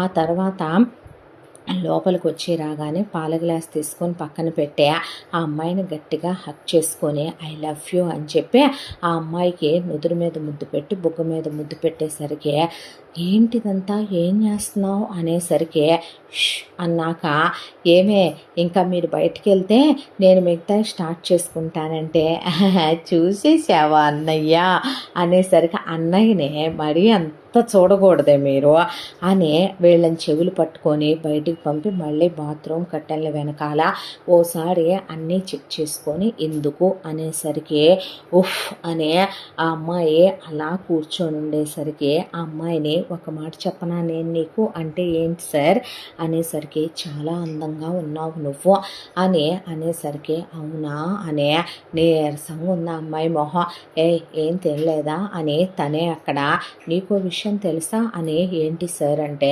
గులాబ్ జాములు తీసుకొని ఆ అమ్మాయికి పెడుతూ అక్కడే గొట్టం కాజాలు అయి ఉంటే ఆ అమ్మాయికి పెడుతూ పాలు తాగిస్తుంటే ఆ అమ్మాయి పాపం సరిగ్గా టెన్షన్లో తినక ఆవురావురమని తింటుంటే ఇవన్నీ ఎందుకు పెడతారో తెలుసా నీకు మధుర అనేసరికి లేదు సార్ పాకం స్వీట్స్ పెడితే వైఫ్ అండ్ హస్బెండ్ అలా తింటున్నప్పుడు వైఫ్ నోట్లో నుంచి పాకం జాలుగారుతుంటే హస్బెండ్ అలా నోటితో తీసుకుంటాడని ఓ అనేసరికి దీనికి అస్సలు రొమాంటిక్ ఫీల్ లేదు అని ఈ హనీ ఎందుకు పెడతారో తెలుసా అలా వైఫ్ బెల్లీలో వేసి హస్బెండ్ అలా లిక్ చేస్తాడని ఆహా అనేసరికి నేను ఎంత చెప్తున్నా ఇది ఫీల్ అవ్వదేంటి అనుకొని ఇలా ఈ చందనం ఈ విడి పువ్వులో సార్ నాకు నిద్ర వస్తుంది అని అమ్మాయి నగలన్నీ తీయబోతే తీయకు బాగున్నాయని ఆ అమ్మాయి అలా ఉంటే తనకే చాలా నచ్చేసిందే.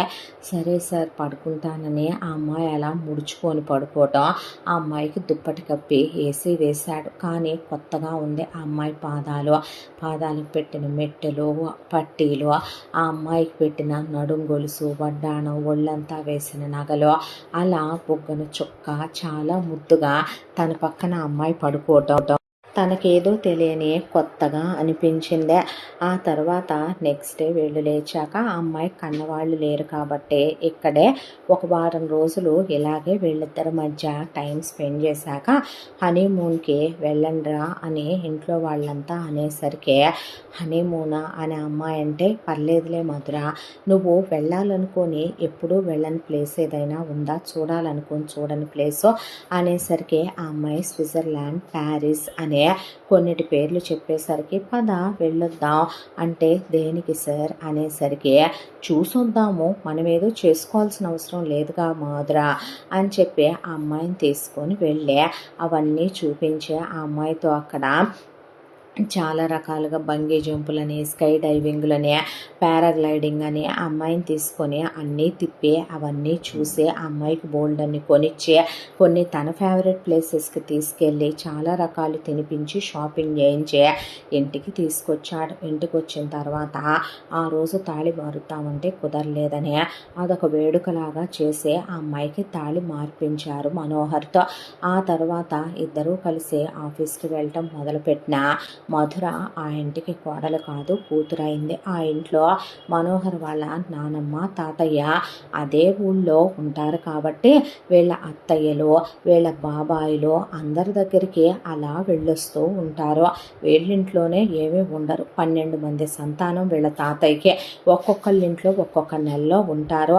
ఇక చుట్టాలు, బంధువులు వచ్చి వెళుతుంటే వాళ్ళు చాలా మంచివాళ్ళు కాబట్టి మధుర చాలా కలిసిపోయి వాళ్ళతో చాలా సరదాగా ఉంటే ప్రాణమే పెట్టేస్తారు వాళ్ళు మధుర అంటే.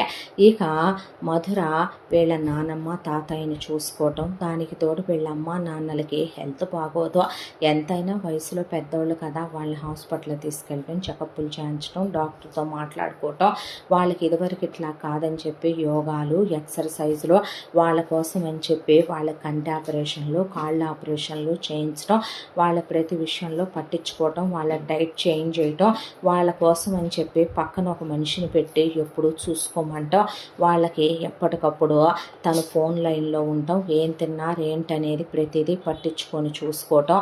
ఇక మనోహర్ విషయానికి వస్తే పొద్దున్నే లేచిన దగ్గర నుంచి గుడ్ మార్నింగ్ చెప్పి ఆ అమ్మాయి మనోహర్ కోసమని గ్రీన్ టీ తీసుకొచ్చి ఇవ్వటం, ఆ తర్వాత టిఫిను చాలా రుచిగా ఆ అమ్మాయి చేయించటం, తిని ఆఫీస్కి వెళ్ళిన తర్వాత ఆఫీస్ వర్క్స్ అన్నీ చూసుకోవటం. ఇంత దాంట్లో మాత్రం సాయంత్రానికి మళ్ళీ తను యథావిధిగా మామూలుగానే ఆ అమ్మాయిని తీసుకొని అలా క్లబ్ దగ్గరికి వెళ్ళబోతుంటే ఆ అమ్మాయి వద్దు కదా, ఇప్పుడు ఇదివరకంటే వేరే విషయం, నన్ను మీరు అడిగారు సార్ ఒక మాట, నన్ను నువ్వు అందరిలాంటి అమ్మాయివి కాదు, నీకు నేను ఖరీదు కట్టి ఎంత కావాలి అని అడగటానికి నువ్వు మధురవి, నువ్వు చాలా మంచి అమ్మాయివి, నువ్వు మనీ నీడు కోసం రాలేదని తెలిసి హెల్పే అడుగుతున్నాను అని. మీరు నన్ను హెల్పే అడుగుతున్నారు సార్, కానీ ఆ హెల్ప్ కోసం నేను చాలా రిస్క్ చేశాను. అలాంటప్పుడు గురువైతే గురుదక్షిణ అనుకోవచ్చు. మీకు నేను హెల్ప్ చేసినందుకు మీరు నాకు హెల్ప్ చేస్తారా సార్ అంటే, ఏంటి మధుర ఏం కావాలి, మీరు ఇవన్నీ మానేయటం కావాలి, నేను 2 సంవత్సరాలు మీరు జాయిన్ అయినప్పుడు అడిగారు నన్ను, వెంటనే పెళ్లి చేసుకోకూడదు, పెళ్లి చేసేసుకుంటావా, కమిట్మెంట్లు ఉన్నాయా అని, అలాంటివి ఏమీ లేవు సార్ అని 2 years వరకు కాంట్రాక్ట్ రాశాను. ఇప్పటికే నేను 6 నెలలు, ఇంకో 1 yearకి ఈ డివోర్స్ ఇష్యూలు ఇవన్నీ అయ్యి 1.5 yearకి నేను వెళ్ళిపోతే ఆ తర్వాత మిమ్మల్ని ఎవరు చూసుకొని ఎవరు పట్టించుకుంటారు, ఇంకో పియేనా, మీరు ఇలాగే తాగి మీ హెల్త్ పాడు చేసుకుంటుంటే మీ మదరు ఫాదరు చూస్తూ ఉండగలరా, తప్పు సార్. ఈ వయసులో వాళ్ళకి కోరి కోరి కన్నారు మిమ్మల్ని, ఎవరో ఒక అమ్మాయి వచ్చి మీ లైఫ్ స్పాయిల్ చేసిందని తనేమైనా మీకోసం డ్రగ్స్ తీసుకుంటుందా, మొగుడుతో ఆయనతో చేయించుకోవట్లేదా, కాపురం చేయట్లేదా, పిల్లల్ని కనుండదా, ఎందుకు సార్ మీ లైఫ్ మీరు స్పాయిల్ చేసుకోవటం? ఎప్పుడో పీజీలో ఆయన ఇష్యూ ఇదే. మీ పీజీ అయిపోయి ఎన్ని ఇయర్స్ అయింది? ఇప్పుడు మీకు 30. మీ పీజీ అయ్యేసరికి మీకు 24 ఉండుంటాయి. 6 ఇయర్స్ జరిగిపోయిందే. ఈ 6 ఏళ్ల కాలంలో తన లైఫ్లోనూ చాలా జరుగుంటాయి. ఎన్నాళ్ళు మీరే ఇంకా పెయిన్ని మోసారు. ప్రేమ మీదే, బాధ మీదే, మనీ పరంగా నష్టము మీకే. మళ్ళీ ఎందుకు సార్ అనవసరంగా మీరు ఇలా అయిపోవటం అనేసరికి ఆ అమ్మాయి వైపు అలా చూసి ఏది ఒక్క రోజులోనే మారదేమో అనేసరికి, కానీ అనుకుంటే మారుద్దేమో కదూ అని ఆ అమ్మాయి అలా తీసుకెళ్తే బాటిల్స్ తాగేవాడల్లా 3 పెగ్గులు తాగనిచ్చింది. 4వ పెగ్గు తాగబోతుంటే ఇంక 4th పెగ్తో మనం వెళ్ళిపోతున్నాం అని ఆ అమ్మాయి అలా లేపే ఫ్లాట్కి తీసుకొచ్చి ఇదివరకు 2 ఫ్లాట్స్లో ఉండేవాళ్ళు, ఇప్పుడు ఒక ఫ్లాట్లోనే తీసుకొచ్చిన తర్వాత ఆ అమ్మాయి ఫుడ్ ప్రిపేర్ చేసి తినమని పెట్టి డ్రగ్స్ తీసుకోబోతే, మీరు ఇది మాత్రం వెంటనే ఆపేయాలి, నన్ను చంపుకు తిన్నంత కొట్టే మీరు ఈ డ్రగ్స్తో ఎలా నాశనం అయిపోయి పతనం అయిపోతున్నారో తెలుసా? హెల్త్ ఎంత పాడైపోయి ఉంటుందో తెలుసా సార్? మీ ఒళ్ళంతా అలా బెజ్జాలు పడిపోయి తూట్లు పడిపోతుంటే చూడలేకపోతున్నాను. మీరేం తప్పు చేశారని ఎంత ఘోరమైన శిక్ష అనుభవిస్తున్నారు చెప్పండి? మీకు ఎంత లైఫ్ ఉంది సార్, ఎందుకు నాశనం చేసుకుంటున్నారో అని ఆ అమ్మాయి అని ముందు మొత్తం ఎత్తి ఆ అమ్మాయి చెత్త కుప్పలో పడేస్తే, అది కాదు మధుర ప్లీజ్ అని ఆ మొత్తం ఎత్తుకెళ్ళి ఆ అమ్మాయి వాచ్మెన్ని రమ్మనమని అవతల పారేయమనమని ఇచ్చేసిందే. ఆ తర్వాత ఫుడ్ ప్రిపేర్ చేశాను, తిందురుగాని రండని, కాసేపు టీవీ చూద్దాం కానీ, కాసేపు కబుర్లు చెప్తాను కానీ, కాసేపు జింగా గేమ్ ఆడదాం కానీ, ఇలా రోజు ఏదో ఒకటి చెప్తూ ఆఫీస్లో కూడా తను చైన్ స్మోకర్ లాగా సిగరెట్లు తాగుతాడు. కానీ ఆ అమ్మాయి సిగరెట్ తాగబోతుంటే చేత్తో పట్టుకొని మరీ అన్నొద్దు అని ముందు తను పెట్టెలు తాగుతుంటే ఒక పెట్టె దగ్గరికి తెచ్చింది. ఆ తర్వాత మెల్లమెల్లగా మందు 4 పెగ్గులు 3, 3 2 1 ఆ తర్వాత మందు మాన్పించుకుంటూ వచ్చింది. ఆ తర్వాత సిగరెట్లు కూడా మెల్లగా 10ని 8, 7, 6, 5 అనే చివరికి స్మోకింగ్ కూడా మాన్పించేసింది. ఇప్పుడు మనోహర్ చాలా యాక్టివ్గా ఆఫీస్కి వెళ్ళటం, ఇదివరకులాగా ఇంక ఈ ఫ్లాట్కి మనం రావాల్సిన అవసరం లేదేమో కదో అనేసరికి ఆ అమ్మాయితో పాటు ఇంటికి వెళ్ళిపోతున్నాడు. ఆ అమ్మాయి ఇంట్లో సరదాగా కూర్చోవటం, మాట్లాడటం, టైం స్పెండ్ చేయటం, ఫ్యామిలీ అందరూ కలిసి పిక్నిక్కి వెళ్ళటం, ఫ్యామిలీ టైం ఎంజాయ్ చేయటం, గుడికి వెళ్ళటం, పూజలని, వ్రతాలని, నోములని, యజ్ఞయాగాలని, ఇంట్లో అసలు ఒక కోడలే ఉంటే ఎలా ఉంటుంది? చుట్టాలు, పండుగలు, ఫంక్షన్లు, పార్టీలు, వచ్చేవాళ్ళు, పోయేవాళ్ళు, వీళ్ళ అమ్మ నాన్న షష్ఠి పూర్తి వేడుకలు, మరొక వైపున వీళ్ళ తాతయ్య నాయనమ్మలకి వాళ్ళ పెళ్లి రోజు సెలబ్రేషన్లో, వీళ్ళ అమ్మ పుట్టినరోజు, వీళ్ళ నాన్న పుట్టినరోజు, మనోహర్ పుట్టినరోజు అయితే సర్ప్రైజ్ చేసి వీళ్ళందరినీ పిలిచి చాలా గ్రాండ్గా ఈవెంట్ వాళ్ళని పిలిచి ఇప్పటి వరకు ఎప్పుడూ చేసుకోలేదేమో మనోహర్, అలా చేయించింది ఆ అమ్మాయి కోసమని. వీళ్ళమ్మ వార్డ్రోబులు నగలిస్తే వేసుకో అన్న మెళ్ళో చిన్న బ్లాక్ బీడ్స్ వేసుకుంటుంది. కానీ మనోహర్ వాళ్ళ అమ్మ నువ్వు అలా ఉన్నావు ఇలా ఉన్నావని ఆ అమ్మాయిని అసలు అంతా దాంట్లో వాళ్ళకి ఎలా ఉన్నా బంగారమే. అయితే వేసుకోవచ్చుగా నగలంటే, నేనేమవుతాను సార్ మీకు, మీ రాబోయే భార్య కోసం వాళ్ళు ఎంతో ఆనందంగా ఇష్టంగా చేయించిచ్చినే, నేను వేసుకోకూడదు అవి తప్పు అని తన అమ్మాయికి ఏదైనా గిఫ్ట్ తీసుకొచ్చి ఇచ్చినా, తన అమ్మాయి కోసం ఏదైనా కొని తీసుకొచ్చి ఇచ్చినా, నేను మీకేమవుతాను ఇవే నేను తీసుకోకూడదు అని తన పరాయి వాడిని చేసినట్టు మాట్లాడేస్తుందే అనే బాధ తనకే. ఎందుకు తనని దూరం పెట్టేసుద్దే అనే బాధ. వీళ్ళ అమ్మ నాన్నలైతే మాత్రం ఆ అమ్మాయి లేని ప్రాణాలే వదిలేసేంత, వీళ్ళ చుట్టాలు బంధువులు ఆ అమ్మాయి లేకపోతే అసలు ప్రపంచమే లేనంత, ఆ అమ్మాయి తప్ప వాళ్ళకి ఇంకెవరూ అక్కర్లేనంత, వీళ్ళ చుట్టాలు బంధువులు, వీళ్ళ అమ్మ నాన్న నానమ్మ తాతయ్య అమ్మమ్మ తాతయ్య అమ్మాయి మీద ప్రాణమే పెట్టుకొని ప్రపంచమే పెట్టేసుకున్నారు. ఇదంతా ఒక ఎత్తు అయితే, మనోహర్ మధురని తెలియకుండానే ఎప్పుడైతే పెళ్ళయిందో ఆ రోజు నుంచే ప్రేమించడం మొదలుపెట్టాడు. ఆ విషయం రియలైజ్ అవ్వటానికి తనకున్న చెడు అలవాట్లు మానేసేంత టైంకి మించి పట్టలేదో. ఓపెన్గా చెప్పాలంటే ఆ అమ్మాయికి తెలియక తెలియకుండా పెళ్లి ఆల్బమ్లు చూసినప్పుడు, పెళ్లి ఫోటోలు చూసినప్పుడు, వీడియోలు చూసినప్పుడు తన మనసంతా మధుర చుట్టూనే తిరుగుతూ ఆ రోజు పెళ్లి రోజు చేసిన ప్రమాణాలు, ఆ అమ్మాయి నిద్రపోతుంటే ఆ అమ్మాయిని అలా చూస్తూ నిన్ను నేను వదిలేయాలా, నిన్ను నేను ఎందుకు వదులుకోవాలి, అలా అనుకుంటే నేను నీకు పర్ఫెక్ట్ హస్బెండ్ కాదా, ఇదివరకు నిజమే నేను చాలా వ్యసనపరుణ్ణి, కానీ ఇప్పుడు అవన్నీ మానేశాను కదా, లైఫ్లో తప్పు చేయని వాడెవడు, కరెక్టే, నేను నా తప్పుని కప్పిపుచ్చుకోలేదు నీ దగ్గర, నిజం నీకు చెప్పాను, అయినా నేను ఒక్క ఆడదాన్నే నమ్మి చేసిన తప్పదే, అలా అనుకుంటే నేను కావాలని కూడా చెయ్యలేదు కదా అని తనకి తాను ఎన్నోసార్లు తనలాంటి వాడికి ఆ అమ్మాయి కరెక్టా, తను యాక్సెప్ట్ చేస్తుందా చెయ్యదా అని తనలో తాను యుద్ధం చేసుకొని ఓడిపోయే తనకి మధుర కావాలంతే అని డిసైడ్ అయిపోయే స్టేజ్కి వచ్చేసి మధురను ప్రాణంలా ప్రేమించడం మొదలుపెట్టాడు.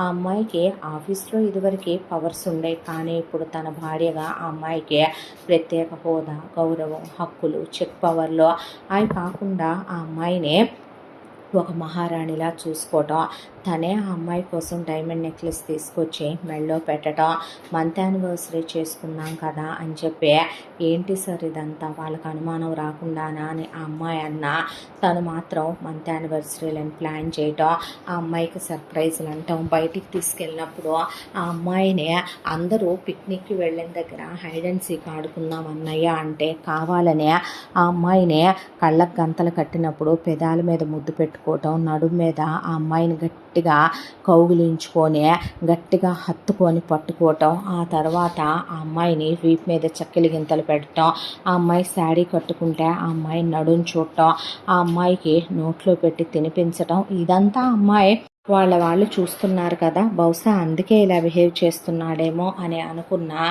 కాదు, అది తన ప్రేమ ఆ అమ్మాయికి తెలిసేలా చెయ్యాలని ఆ అమ్మాయి స్నానం చేసి అలా ఇదివరకు ఎప్పుడైనా బాత్ టవల్ మీద వస్తే తలుపు దగ్గరకు లాగేసి తను బయటికి వెళ్ళిపోయేవాడల్లా చూసి కూడా అలా డోర్ వేయకుండా నుంచోటం, సార్ అనే ఆ అమ్మాయి అంటే మనో అనే ఆ అమ్మాయిని పిలిచేంత, ఆ అమ్మాయి తను అనేంత చనువిచ్చుకోవటం, మధు మధు మధు అని ఆ అమ్మాయిని పిలవటం, ఆ తర్వాత పర్లేదులే నేను బాల్కనీలో నుంచుంటాను చేంజ్ చేసుకో అంటే పర్లేదులేండి మీరు రూమ్లోనే కూర్చోండి అని ఆ అమ్మాయి బట్టలు తీసుకొని వెళ్ళి మళ్ళీ వాష్రూమ్లోకి వెళ్ళి మార్చుకునేదే ఆ అమ్మాయిని చూడాలని, ఆ అమ్మాయితో తను ఫిజికల్గా కలవాలని, ఆ అమ్మాయి మెళ్ళలో మెరుస్తున్న మంగళసూత్రాలు, నల్లబూసలు, కాళ్ళకి మెట్టెలు, తనైతే కొన్ని వేల మంది ముందు పెళ్లి చేసుకున్నాడో తనకు ఆ అమ్మాయి మీద హక్కు ఉందే, తను ఎందుకు దూరంగా ఉండాలి, ఇప్పుడు ఆ అమ్మాయి ఎవరు అవునన్నా కాదన్నా వద్దన్నా లేదన్నా తన భార్యను తనెందుకు వదులుకోవాలి, తన భార్య నుంచి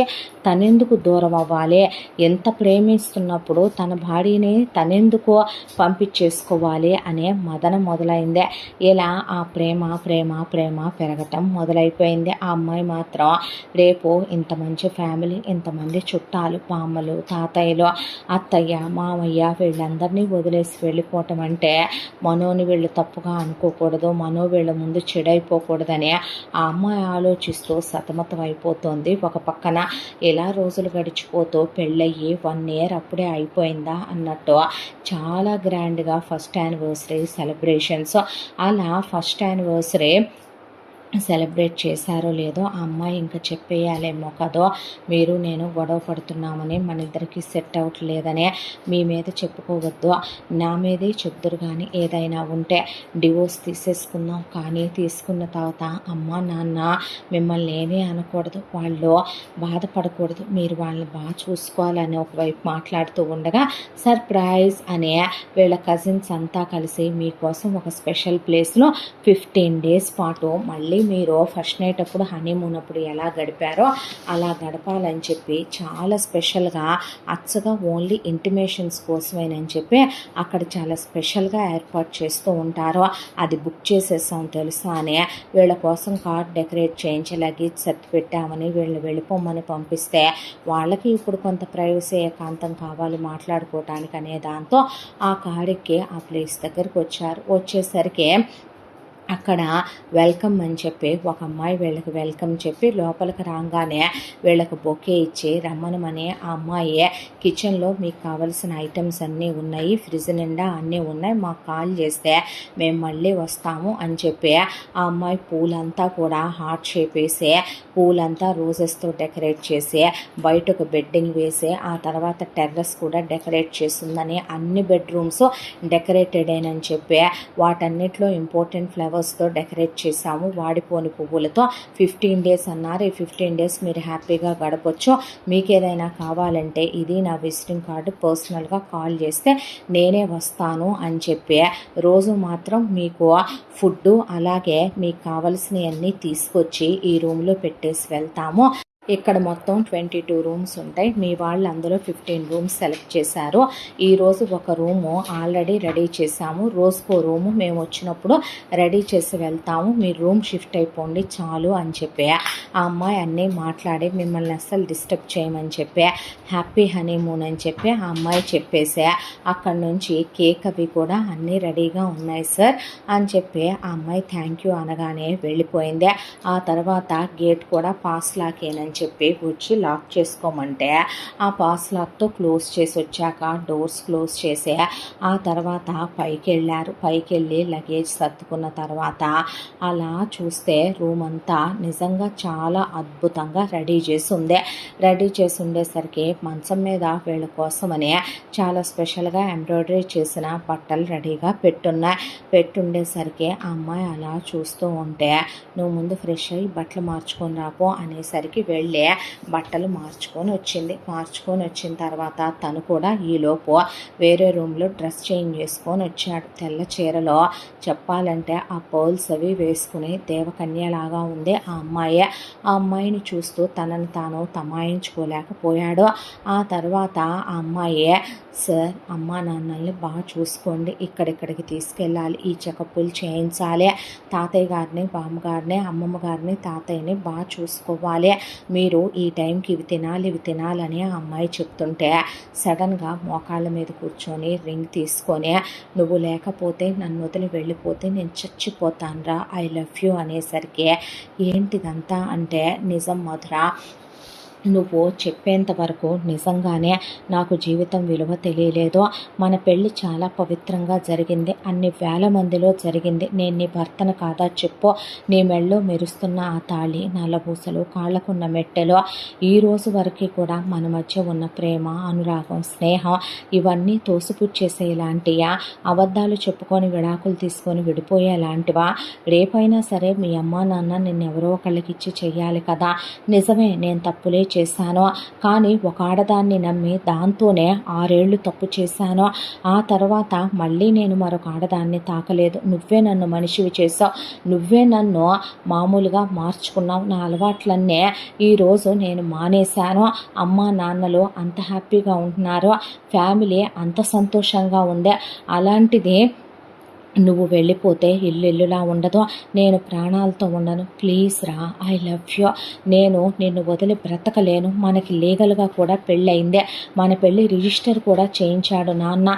ఇప్పుడు నువ్వు వదిలి వెళ్ళిపోతానంటే నేను బ్రతుకుతానా చెప్పు, నేను బ్రతకలేను మధుర, నేను చేసిన తప్పులకి నన్ను క్షమించి నీ హార్ట్లో నాకు హస్బెండ్గా ప్లీజ్ రా, ప్లేస్ ఇవ్వవా అనే ఆ అమ్మాయి అది కాదు సార్ మీరేం మాట్లాడుతున్నారు అనేలోపే ఆ అమ్మాయి పెదాల మీద చాలా గాఢంగా ముద్దు పెట్టే ఆ అమ్మాయి పెదాలు తన నోట్లోకి తీసుకుని నాలుకలు పెనవేసే అసలు ఆ అమ్మాయికి ఊపిరాడనివ్వకుండా ఒక ½ అవర్ సేపు ముద్దు పెడుతూనే ఉన్నాడు. నిజం చెప్పాలంటే ఆ అమ్మాయి మీద ఇష్టం, ప్రేమ, హక్కు, భర్త అనేటటువంటి అనురాగం ఇవన్నీ అతన్ని ఆమెకు దూరంగా ఉండనివ్వలేదు. అది కాదు అంటున్న ఆ అమ్మాయిని గట్టిగా ఎత్తుకొని తీసుకెళ్ళి అలా మంచం మీద పడుకోబెట్టి ఆ అమ్మాయి నుదురు మీద కళ్ళ మీద ముద్దు పెడుతూ మళ్ళీ చాలా ఫాస్ట్గా ఆ అమ్మాయి నోరు తన నోట్లోకి తీసుకుని ఆ అమ్మాయి నాలుకతో తన నాలుకని పెనవేస్తూ ముద్దు పెట్టేసరికి ఒక్క క్షణం ఆ అమ్మాయి మెళ్ళలో ఉన్న తాళే, ఆ తర్వాత జరిగిన పెళ్లి తంతులు, తను ఆడదే, తనకి ఫీలింగ్స్ ఉంటాయి, ఆశలుంటాయి, కోరికలుంటాయి, కలలుంటాయి, నిజమే అతను ఒక అమ్మాయిని ప్రేమించినా తనకు ఆ విషయం చెప్పాడు. తన దగ్గర ఏమీ దాయలేదు. తను నిజమే వచ్చిన దగ్గర నుంచి చూసింది. మను గురించి చాలామంది దగ్గర వినుందే. అమ్మాయిలతో ఏ బ్యాడ్ హ్యాబిట్లు లేవు. చెడు అలవాట్లు తనే మాన్పించాక ఈ సంవత్సరంగా వాటి వైపు కన్నెత్తి కూడా చూసింది లేదు. అతను ఆమెకు అలా క్లోజ్ అవుతుంటే ఆమె తమాయించుకోలేకపోయిందే, తట్టుకోలేకపోయింది, దూరం పెట్టలేకపోయిందే. చాలా గట్టిగా అతన్ని హక్ చేసుకుందే. ఇక ఆమె పర్మిషన్ ఇచ్చిందే అన్నట్టుగా అతనిలోని మగతనం రెచ్చిపోతూ ఆమె కూడా అతన్ని దగ్గరికి తీసుకుని ఇద్దరు చాలా ఇష్టంగా ఆమెలోని అణువణువుని తాకుతూ ఆమెకి తెలియకుండానే ఒంటి మీదగా ఒక్కొక్క వస్త్రం అలా జాడిపోతూ ఆమె కాలి బొటన వేలు నోట్లో తీసుకుని చప్పరిస్తూ ఆమె అరికాళ్లలో చక్కలి గింతలు పెడుతూ ఆమె అరికాళ్ళని ముద్దులు పెడుతూ మెల్లమెల్లగా పైకి వస్తూ ఆ రోజు అడిగితే నువ్వు నిద్రలోకి వెళ్ళిపోయావుగా, అందుకే ఈరోజు మా వాళ్ళు ఎప్పుడు అలాగే చేస్తారని అక్కడ ఉన్నటువంటి ఆ చలువ చందనాలన్నీ ఆ అమ్మాయి ఒళ్ళంతా పూస్తూ ఆ అమ్మాయికి అక్కడ ఉన్న పువ్వులతో అభిషేకాలే చేస్తూ ఆ అమ్మాయిని చాలా క్లోజ్గా దగ్గరికి తీసుకుని ఆ అమ్మాయి ఎద మీద చెయ్యేసి ఒత్తుతో ఆ అమ్మాయి ఎద మీద తను పడుకుంటూ ఆ అమ్మాయి అతన్ని దగ్గరికి తీసుకుని అతని ఒళ్ళో కూర్చుంటూ అతని షర్ట్ తీసి ప్యాంట్ తీసి ఇద్దరు ఒకళ్ళకి ఒకళ్ళు వేరు వేరు కాదన్నట్టు అతని ఎదని ఆమె చప్పరిస్తూ అతని ఎదకొసల్ని ఆమె నోటితో గిలిగింతలు పులకింతలు కలిగేలా చేస్తూ అతని చెవి దగ్గర ఆమె ఐ లవ్ యూ టూ చెప్తూ అతని చెవి కొసల్ని కొరుకుతూ అతను ఆమెకి ఐ లవ్ యూ మధుర అని గట్టిగా చెప్తూ ఇద్దరు ఒకళ్ళల్లో ఒకళ్ళు ముడి విప్పలేనంతగా ముడులు పడిపోతూ పెనవేసుకుపోతూ ఒకళ్ళని వదిలి ఒకళ్ళు ఉండలేనంతగా అతని ఒళ్ళంతా ఆమె పెదవుల ముద్రలతో నిండిపోయే ఆమె అణువణువుని అతని పంటిఘాట్లతో అతని ముద్దులతో ముంచేస్తూ ఆమె ఆడతనాన్ని రెచ్చగొడుతూ ఆమె ఎదని నోట్లోకి తీసుకొని చప్పరిస్తూ ఆమె ఆడతనాన్ని ఇంకా ఇంకా రెచ్చగొట్టేలా అతని పెదవులతో స్పృశిస్తూ ఆమె అతని మగతనాన్ని ఇంకా రెచ్చగొడుతూ అతని గుండెల మీద కాలు వేసే అతని గుండెల మీద వెంట్రుకల్ని రింగులు తిప్పి లాగుతూ అలా ఇద్దరు చాలా డీప్గా ఒకరి శరీరాలు ఒకళ్ళు విడదీయలేనంతగా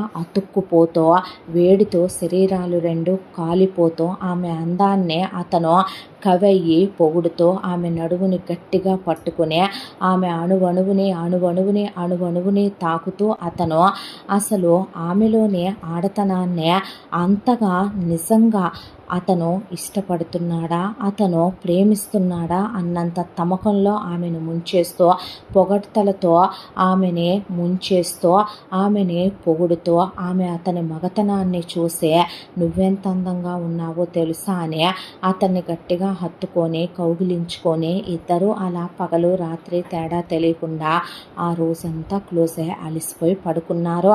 ఆ తర్వాత ఎప్పుడో దానికి సంబంధించిన వాళ్ళు వచ్చారో పక్క రూమ్ డెకరేట్ చేసి వెళ్ళిపోయారో, ఫుడ్ పెట్టారో వీళ్ళకి తెలీదు. లేవటం, ఫుడ్ తినటం, మళ్ళీ వేరే రూమ్లోకి వెళ్ళటం, క్లోజ్ అవటం, పూల్లో క్లోజ్ అవటం, టెర్రస్ మీద క్లోజ్ అవటం, కేక్ కట్ చేసుకొని తినిపించుకోవటం, బాల్కనీలో క్లోజ్ అవటం, బయట బోల్డంత ఓపెన్ ప్లేస్ ఉంటుంది అక్కడ. ఆ ఓపెన్ ప్లేస్లో కూడా బెడ్లు వేసి రెడీగా ఉన్నాయి డెకరేట్ చేసి. అక్కడ చాలా ఇష్టంగా కలవటం. ఇలా 15 రోజుల పాటు పగలేదో రాత్రేదో తెలియకుండా ఇద్దరు చాలా డీపెస్ట్గా క్లోజ్ అయ్యారు. ఆ తర్వాత 15 రోజున ఆమెను గుండెల మీద పడుకోబెట్టుకున్నాడు. ఆమె గుండెల మీద ఉండాల్సిన తాళి అతని ఛాతీ మీద ఉండే మెరుస్తోంది. ఆమెని ఇంకా దగ్గరికి తీసుకొని హత్తుకొని నుదురు మీద ముద్దు పెట్టుకొని, అవును మీ ఫ్యామిలీ గురించే నేను అడగలేదురా, రేపే వెళ్ళి మీ ఇంట్లో వాళ్ళతో మాట్లాడతాము, ఇంతకీ మీ ఫ్యామిలీ గురించి చెప్పలేదు అనేసరికి, మధుర నువ్వు అనుకునేలాంటి ఈజీ ఫ్యామిలీ కాదు మనో మాదే అని చెప్పుకురావటం మొదలుపెట్టి మా నాన్న పేరు నరసింహారావు. ఆయన పెద్ద చండశాసనం ఉండేవాడు. మూర్ఖపు పశువు, దుర్మార్గుడు, నీచుడు, నికృష్టుడు అనే మాటలు చాలా చిన్నయ్యే. మగాళ్ళు ఎన్ని తప్పులైనా చెయ్యొచ్చు, ఆడది ఏ తప్పు చెయ్యకూడదు. మా నాన్నకు అంతకుముందు ఒక ఆవిడతో పెళ్ళయింది. ఆవిడతో ఆయన ఎలా ఉండేవాడు అంటే, ఓపెన్గా చెప్పాలంటే ఆవిడని ఈ రోజు అర్థం చేసుకున్నది లేదో. తట్టుకోలేకనే ఆ మహాతల్లి చనిపోయింది. చనిపోతూ మా అన్నయ్య రవిని మా నాన్న చేతుల్లో పెట్టిపోయింది. నీకో విషయం తెలుసా, ఒక మగాడు ఎంతమందితోనైనా పక్క పంచుకోవచ్చు, కానీ ఆ ఇంట్లో కూతుళ్ళైనా పెళ్ళాలైనా కోడళ్ళైనా వాళ్ళు పెళ్లి కాకముందు వర్జిన్లుగానే ఉండాలి, పెళ్ళయ్యాక ఒక మొగుడుతోనే వాళ్ళు మంచోడైనా కాకపోయినా కాంప్రమైజ్ అయిపోయి బ్రతుకుని ఈడ్చుకొచ్చేయాలి అని ఫిక్స్ అయిపోయిన మూర్ఖ పశువుల్లో ఒకడు మా నాన్న. మా అమ్మ చాలా అందంగా ఉంటుంది. ఆ రోజుల్లో మా అమ్మ సంగీతం నృత్యం నేర్చుకుంది, ఇంటర్ వరకు చదువుకుంది. మా నాన్న కులం కలిసిందని పెద్ద ఫ్యామిలీ అని, మాది బాగా సెటిల్డ్ ఫ్యామిలీ, దాంతోనే డబ్బుందని మా అమ్మమ్మ తాతయ్య ఎలాంటి ఛాందసవాదపు మంద అంటే కష్టమైన సుఖమైన మొగుడు దగ్గరే పడుండాలి అనే దాంతో మా అమ్మకేమీ కట్నం ఇవ్వకుండా ఇచ్చి చెయ్యలేదు. మా అమ్మకి కట్నం నగ నట్రా పెట్టి మా నాన్నకి ఇచ్చి మా అమ్మని పెళ్లి జరిపించారు.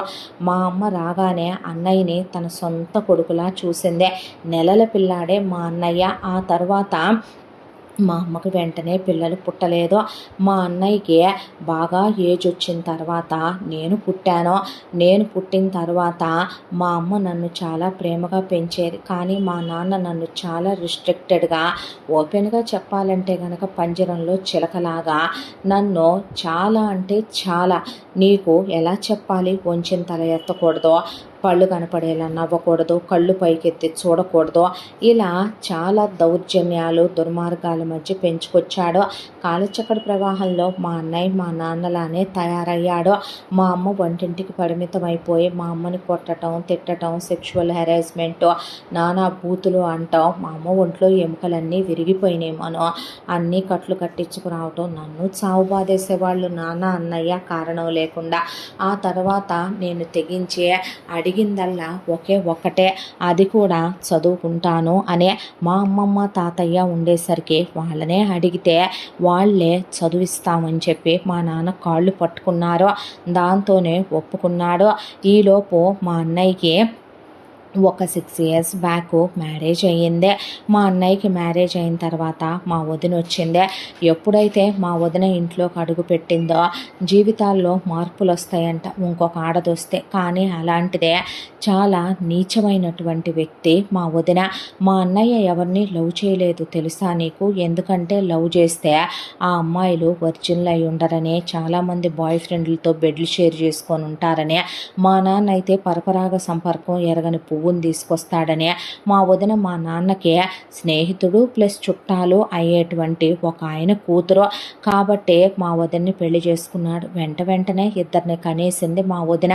ఎప్పుడైతే వచ్చిందో ఇహ మా అమ్మకి మనశ్శాంతి లేకుండా, నువ్వేమైనా నా సొంత అత్తవా ఏంటే, నువ్వేమైనా మా ఆయన్ని కన్నావా ఏంటే అని, నువ్వేమైనా నా సొంత ఆడపడుచువా అని నన్ను ఓపెన్గా చెప్పాలంటే మా అన్నయ్య నాన్న కూడా అలా ఎప్పుడు తిట్టి కొట్టి ఉండరు, కానీ మా అమ్మ మీద నా మీద చేయి చేసుకోవటం, ఉమ్మటం, కారాలు కలిపి పెట్టడం, ఇంట్లో పనులు చేయించటం, నానా నరకాలు పెట్టడం. మా నాన్న అసలు మా వదిన్ని ఏమీ అండవు. ఇక మా అన్నయ్య విషయం దగ్గరికి వస్తే పడగదిలో పెట్టి రోజుకి 10-15 సార్లు మా వదినతో మా అన్నయ్య క్లోజ్ అవ్వాలి. వాడికి ఆ యావ బాగా ఎక్కువ. దాంతో వాడిని అందులో పెట్టి తొక్కేసింది. పిల్లల్ని మా నాన్న మీదేసి తాతయ్యని మీసాలు పట్టుకోమని, మీ వారసులని మా నాన్న పిచ్చోని చేసేసిందే. దాంతో ఇంటి పెత్తనం అంతా తన చేతిలోకి తీసేసుకుంది. అంతా దాంట్లో నన్ను చదవనిచ్చింది ప్రేమతో అనుకున్నాను, జాలితో అనుకున్నాను, కానీ ఇక్కడ మా అమ్మమ్మ తాతయ్య కూడా మాకే తెలియని ఒక గూడు పుటాని చేశారు. మా వదినకి ఒక తమ్ముడున్నాడు. వాడు ప్రస్తుతం అబ్రాడ్లో ఉన్నాడు. వాడు అబ్రాడ్లో ఉన్నాడు కాబట్టి వాడి చదువు అయిపోయిన తర్వాత వాడు అక్కడే ఒక ఉద్యోగం చూసుకొని ఆ ఉద్యోగంలో ఒక 2 ఏళ్ళుండే ఇక్కడికి వస్తానన్నాడంట. వచ్చిన తర్వాత నన్ను వాడికిచ్చి చేసేస్తే ఆస్తిలో వాటా పెట్టక్కర్లేదు, ఆస్తి మొత్తం మా వదిన పరమే అవుద్ది. పైగా అమెరికా వెళ్ళిన తర్వాత ఇక్కడ ఎంటెక్ చేసిన నేను అక్కడ మాస్టర్స్ చేస్తే కనుక 2 జీతాలు వస్తాయి. ఆ తర్వాత జీతాలు ఇక్కడికి పంపించవచ్చు. వాడు పెద్ద గేఫెలో ఇదంతా చెప్తే అంతా వింటాడు. వాళ్ళ ఫ్యామిలీ అంతా అంతే ఉంటారు. మనం మా వదిన వాళ్ళ ఫ్యామిలీ మొత్తం అంతే, ఒకే మాట మీద ఉంటారు, పెద్ద తేడా రకాలు. వాడికిచ్చి నన్ను చెయ్యాలి అనుకునే నన్ను చదవనిచ్చారు. మా అమ్మమ్మ తాతయ్య అంటే అసహ్యం వేసిందే. పొయ్యారులే, మా అమ్మమ్మ తాతయ్య ప్రస్తుతం లేరు. మా అమ్మ కూడా ప్రాణం బిక్క చచ్చిపోయింది. ఆ తర్వాత చదువైపోయిన తర్వాత నన్ను ఉద్యోగానికి రానిచ్చేవాళ్ళు కాదు. చెప్పాగా, వాడికి రీసెంట్గానే ఉద్యోగం వచ్చిన తర్వాత ఒక 2 years వాడు ఆ ఉద్యోగంలో నిలదొక్కుకోవాలని అడిగాడని ఆ 2 years మాత్రం నన్ను ఉద్యోగం చేసుకోమన్నారు. చాలా చోట్లకు అప్లై చేశాను, కానీ ఎందుకో నాకు నచ్చలేదు. నీ దగ్గరకు వచ్చినప్పుడు నువ్వు చెప్పిన కండిషన్స్ మినహా నీ క్యారెక్టర్లో నాకేం తేడా కనపడలా. అందుకే ఉద్యోగంలో జాయిన్ అయ్యాను. నీకు నేను అందుకే 2 సంవత్సరాల కాంట్రాక్టే రాశాను. ఇప్పుడు మన డివోర్సు ఇవన్నీ అయిపోతే కనుక ఆల్రెడీ నేను మన వెళ్ళేప్పటికీ చేరే 6 నెలలు, ఈ 1.5 year ఆగే వెళ్ళిపోదాము ఇంకా అని చెప్పి అనుకున్నాను. నా బ్రతుకు ఇంకా వాడి చేతిలోనే పతనమైపోవాల్సే ఉందేమో అని చాలా బాధ అనిపించింది. దానికి కారణం మా అమ్మని అడ్డం పెట్టేశారు. వాడిని చేసుకోను అన్నానని మా అమ్మని చావగొట్టేసే ఉడితాడికి ఏలాడేసి పైకి లేపి పట్టుకున్నాడు మా నాన్న. మా అమ్మకి ఏమైనా అయితే నేను తట్టుకోలేను, బ్రతకను. దాంతోనే ఈ విషయం ఇప్పటి వరకు దిగమింగుతూ బ్రతకాల్సి వచ్చింది. కానీ మంచో చెడు నీకు నేను హెల్ప్ చేద్దాం అనుకున్న దాన్నల్లా నీ లైఫ్ పార్ట్నర్ని అయిపోయాను. మీ అమ్మ నాన్న చాలా పవిత్రంగా మనకి పెళ్లి జరిపించారు. అలా మన పెళ్ళి అయిపోయిన తర్వాత 1 year ఎప్పుడు గడిచిపోయిందో తెలియకుండా గడిచిపోయింది. మీ ఫ్యామిలీ, మీ చుట్టాలు, బంధువులు, అమ్మ నాన్న, బామ్మలు, తాతలు, ఏమో నేనేదైనా దూరంగా వెళ్ళిపోయినా నువ్వు హ్యాపీగా ఉండాలని నాకు తెలియకుండానే నేను నిన్ను ప్రేమించేశాను. కానీ ఆడదాన్ని కదా, ఆ ప్రేమ సిగ్గు విడిచి నీతో చెప్పుకోలేకపోయాను.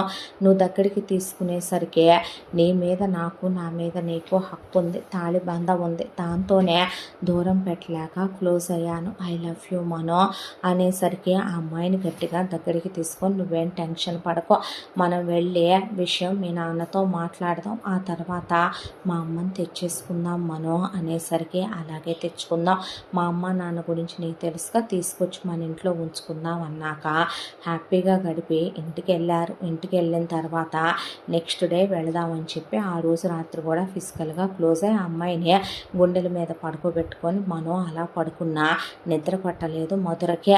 మధుర పూర్తిగా చెప్పలేదు, కానీ మనోకి వాళ్ళ నాన్న చాలా కిరాతకుడు, దుర్మార్గుడు, పెద్ద గూండా రాసుకెళ్ళి కూడా. వాళ్ళ నాన్న దగ్గర మనుషులు ఉంటారో, మనో రేపు వెళ్ళి సర్ది చెప్పాలని చూసినా మనోని కొట్టొచ్చు, లేదా తన దగ్గర ఉన్న మనుషులతో కొట్టించవచ్చు, అన్నా కొట్టించవచ్చు. పశువుల్లాంటి, మృగాల్లాంటి మనుషులు. వదిన చాలా కిరాతకురాలు.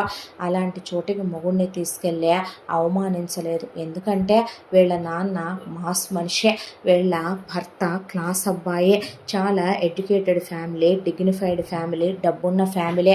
ఎంతైనా సరే అత్తింటి వాళ్ళని కట్టుకున్న మొగుడిని ఏ ఆడపిల్ల ప్రాణంలా ప్రేమించి ఫిజికల్గా క్లోజ్ అయ్యి మొగుడే సర్వస్వం అనుకుంటున్నప్పుడు అతన్ని చులకని చేయలేదు, తక్కువ చేయలేదు, హీనం చేయలేదు. దాంతోనే ఒక విషయం ఆలోచించుకుందే, మంచో చెడో తప్పో ఒప్పో తనే వెళ్ళి చెప్దాము, ఆ తర్వాత భర్తను తీసుకెళ్ళి చూపించవచ్చు, ముందే మొగుడిని తీసుకెళ్ళి వాళ్ళ మాటన్నా చేసుకున్నా తను తట్టుకోలేను అనే దాంతో మొగుడికి ఉత్తరం రాసిపెట్టి పొద్దున్నే లేచి తనే బయలుదేరి వాళ్ళ ఊరికి వెళ్ళింది.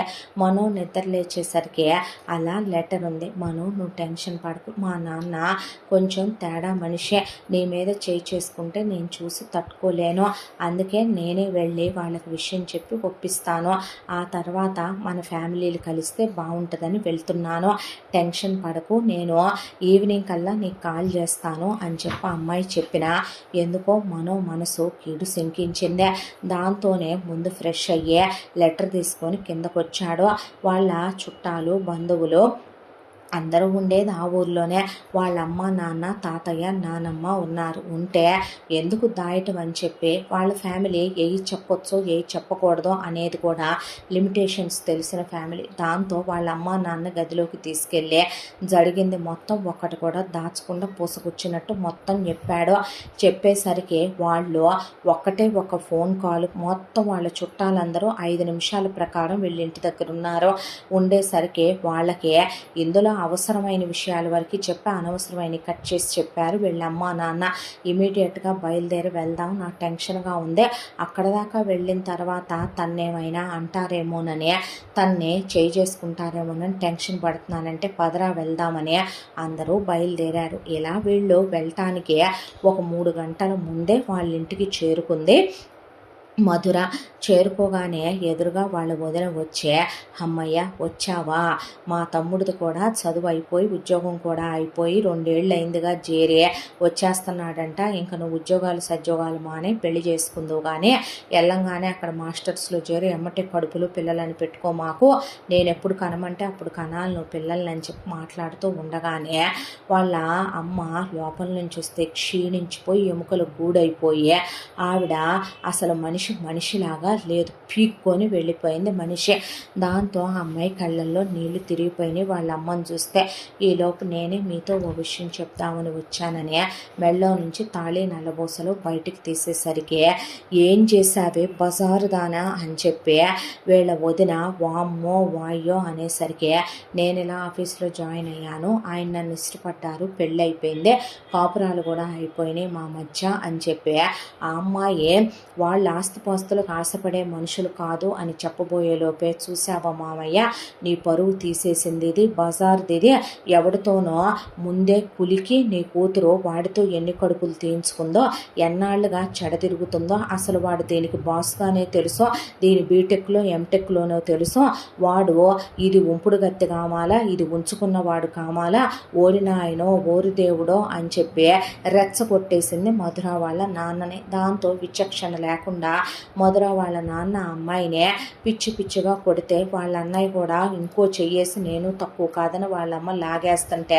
ఆవిడని పడేసి వాళ్ళ నాన్న కొట్టి ఆ అమ్మాయిని చావగొట్టేసే పాటికే పిచ్చా మీకేమైనా చెప్పేది వినరేంటే, నా భర్త గొప్పోడని చెప్తుంటే నాకు నీ తమ్ముడిని చేసుకోవటం ఇష్టం లేదు లేదు లేదు, అయినా ఇప్పుడు నాకు పెళ్ళైపోయింది, నాకు భర్త ఉన్నాడు, నన్ను మీరేమైనా అన్నట్టు తెలిస్తే మిమ్మల్ని చీరేస్తారు వాళ్ళు, వాళ్ళ ఫ్యామిలీ, వాళ్ళేమే అబ్బాగా తెలియని వాళ్ళు కాదు, అమ్మను కొట్టావు నాన్న, నన్ను కూడా కొట్టడానికి నీకేం హక్కు ఉంది, ఇప్పుడు నేను ఇంకొకళ్ళ భార్యనే, నేను నీ పరువు పోకూడదనే, రేపొద్దున నలుగురిలో నువ్వు చులకన కాకూడదనే, నేను ఇలా పెళ్ళయిందనే, నేనేదో దాచినట్టు లేచిపోయినట్టు దొంగ పెళ్లి చేసుకున్నట్టు కాకూడదనే వచ్చి చెప్తుంటే ఏంటి కొట్టడం అని ఆ అమ్మాయి ఎదురు తిరిగిపోయే ఈ ఇంత తర్జన భర్జన గొడవలు జరుగుతూ 3 గంటల టైం గడిచిపోయింది. ఈలోపు అక్కడ బయలుదేరిన మనోవాళ్ళు ఆల్రెడీ ఇక్కడ దాకా చేరుకోవటం అయిపోయి వీళ్ళ అడ్రస్ కనుక్కొని కరెక్ట్గా వీళ్ళింటి గుమ్మం ముందుకి వచ్చి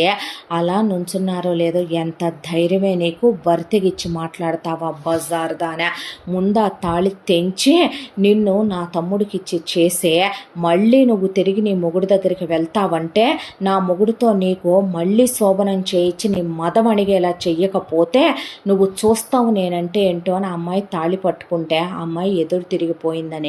లాగిపెట్టి కొట్టేసరికి నోట్లో నుంచి అప్పుడు దాకా వాళ్ళ నాన్న వాళ్ళ అన్నయ్య కొట్టిన ఆ అమ్మాయికి బ్లడ్ రాలేదు, కానీ నోట్లో నుంచి బొళక్కమనే బ్లడ్ పడేలాగా కొట్టేసరికి వెళ్ళి ఆ అమ్మాయి మనోహర్ మీద పడేసరికి మనోహర్ ఆ అమ్మాయి వైపు అలా చూస్తే ఒళ్ళంతా దెబ్బలు, తల పగిలి రక్తం కాడిపోతుంది, నోట్లోంచి ముక్కుల్లోంచి బ్లడ్ పడిపోతుంటే ఆ అమ్మాయిని అలా దగ్గరికి తీసుకొని అక్కడే ఉన్న వీళ్ళ నాన్నని వీళ్ళ అన్నయ్యని లాగిపెట్టి కొట్టేపాటికి వీళ్ళ నాన్నో పక్కన వీళ్ళ అన్నయ్యో పక్కన పడేసరికి ఏ పతివ్రతే కొట్టింది ఇక్కడ నా పెళ్ళాన్ని అనేసరికి అలా నుంచొని నువ్వేంటి ఇక్కడ అనేసరికి నువ్వేంటే ఇక్కడ అనేసరికి అలా చూస్తూ నుంచుంటే ఏమైంది మనో అంటే ఇదేంట్రా ఇక్కడ అనేసరికి తనే మా వదిన శ్వేత అనేసరికి మనోహరు క్లాప్స్ కొడుతూ ఓహో ఈ పతివ్రతనేంట్రా నువ్వు చేసుకుందే అనే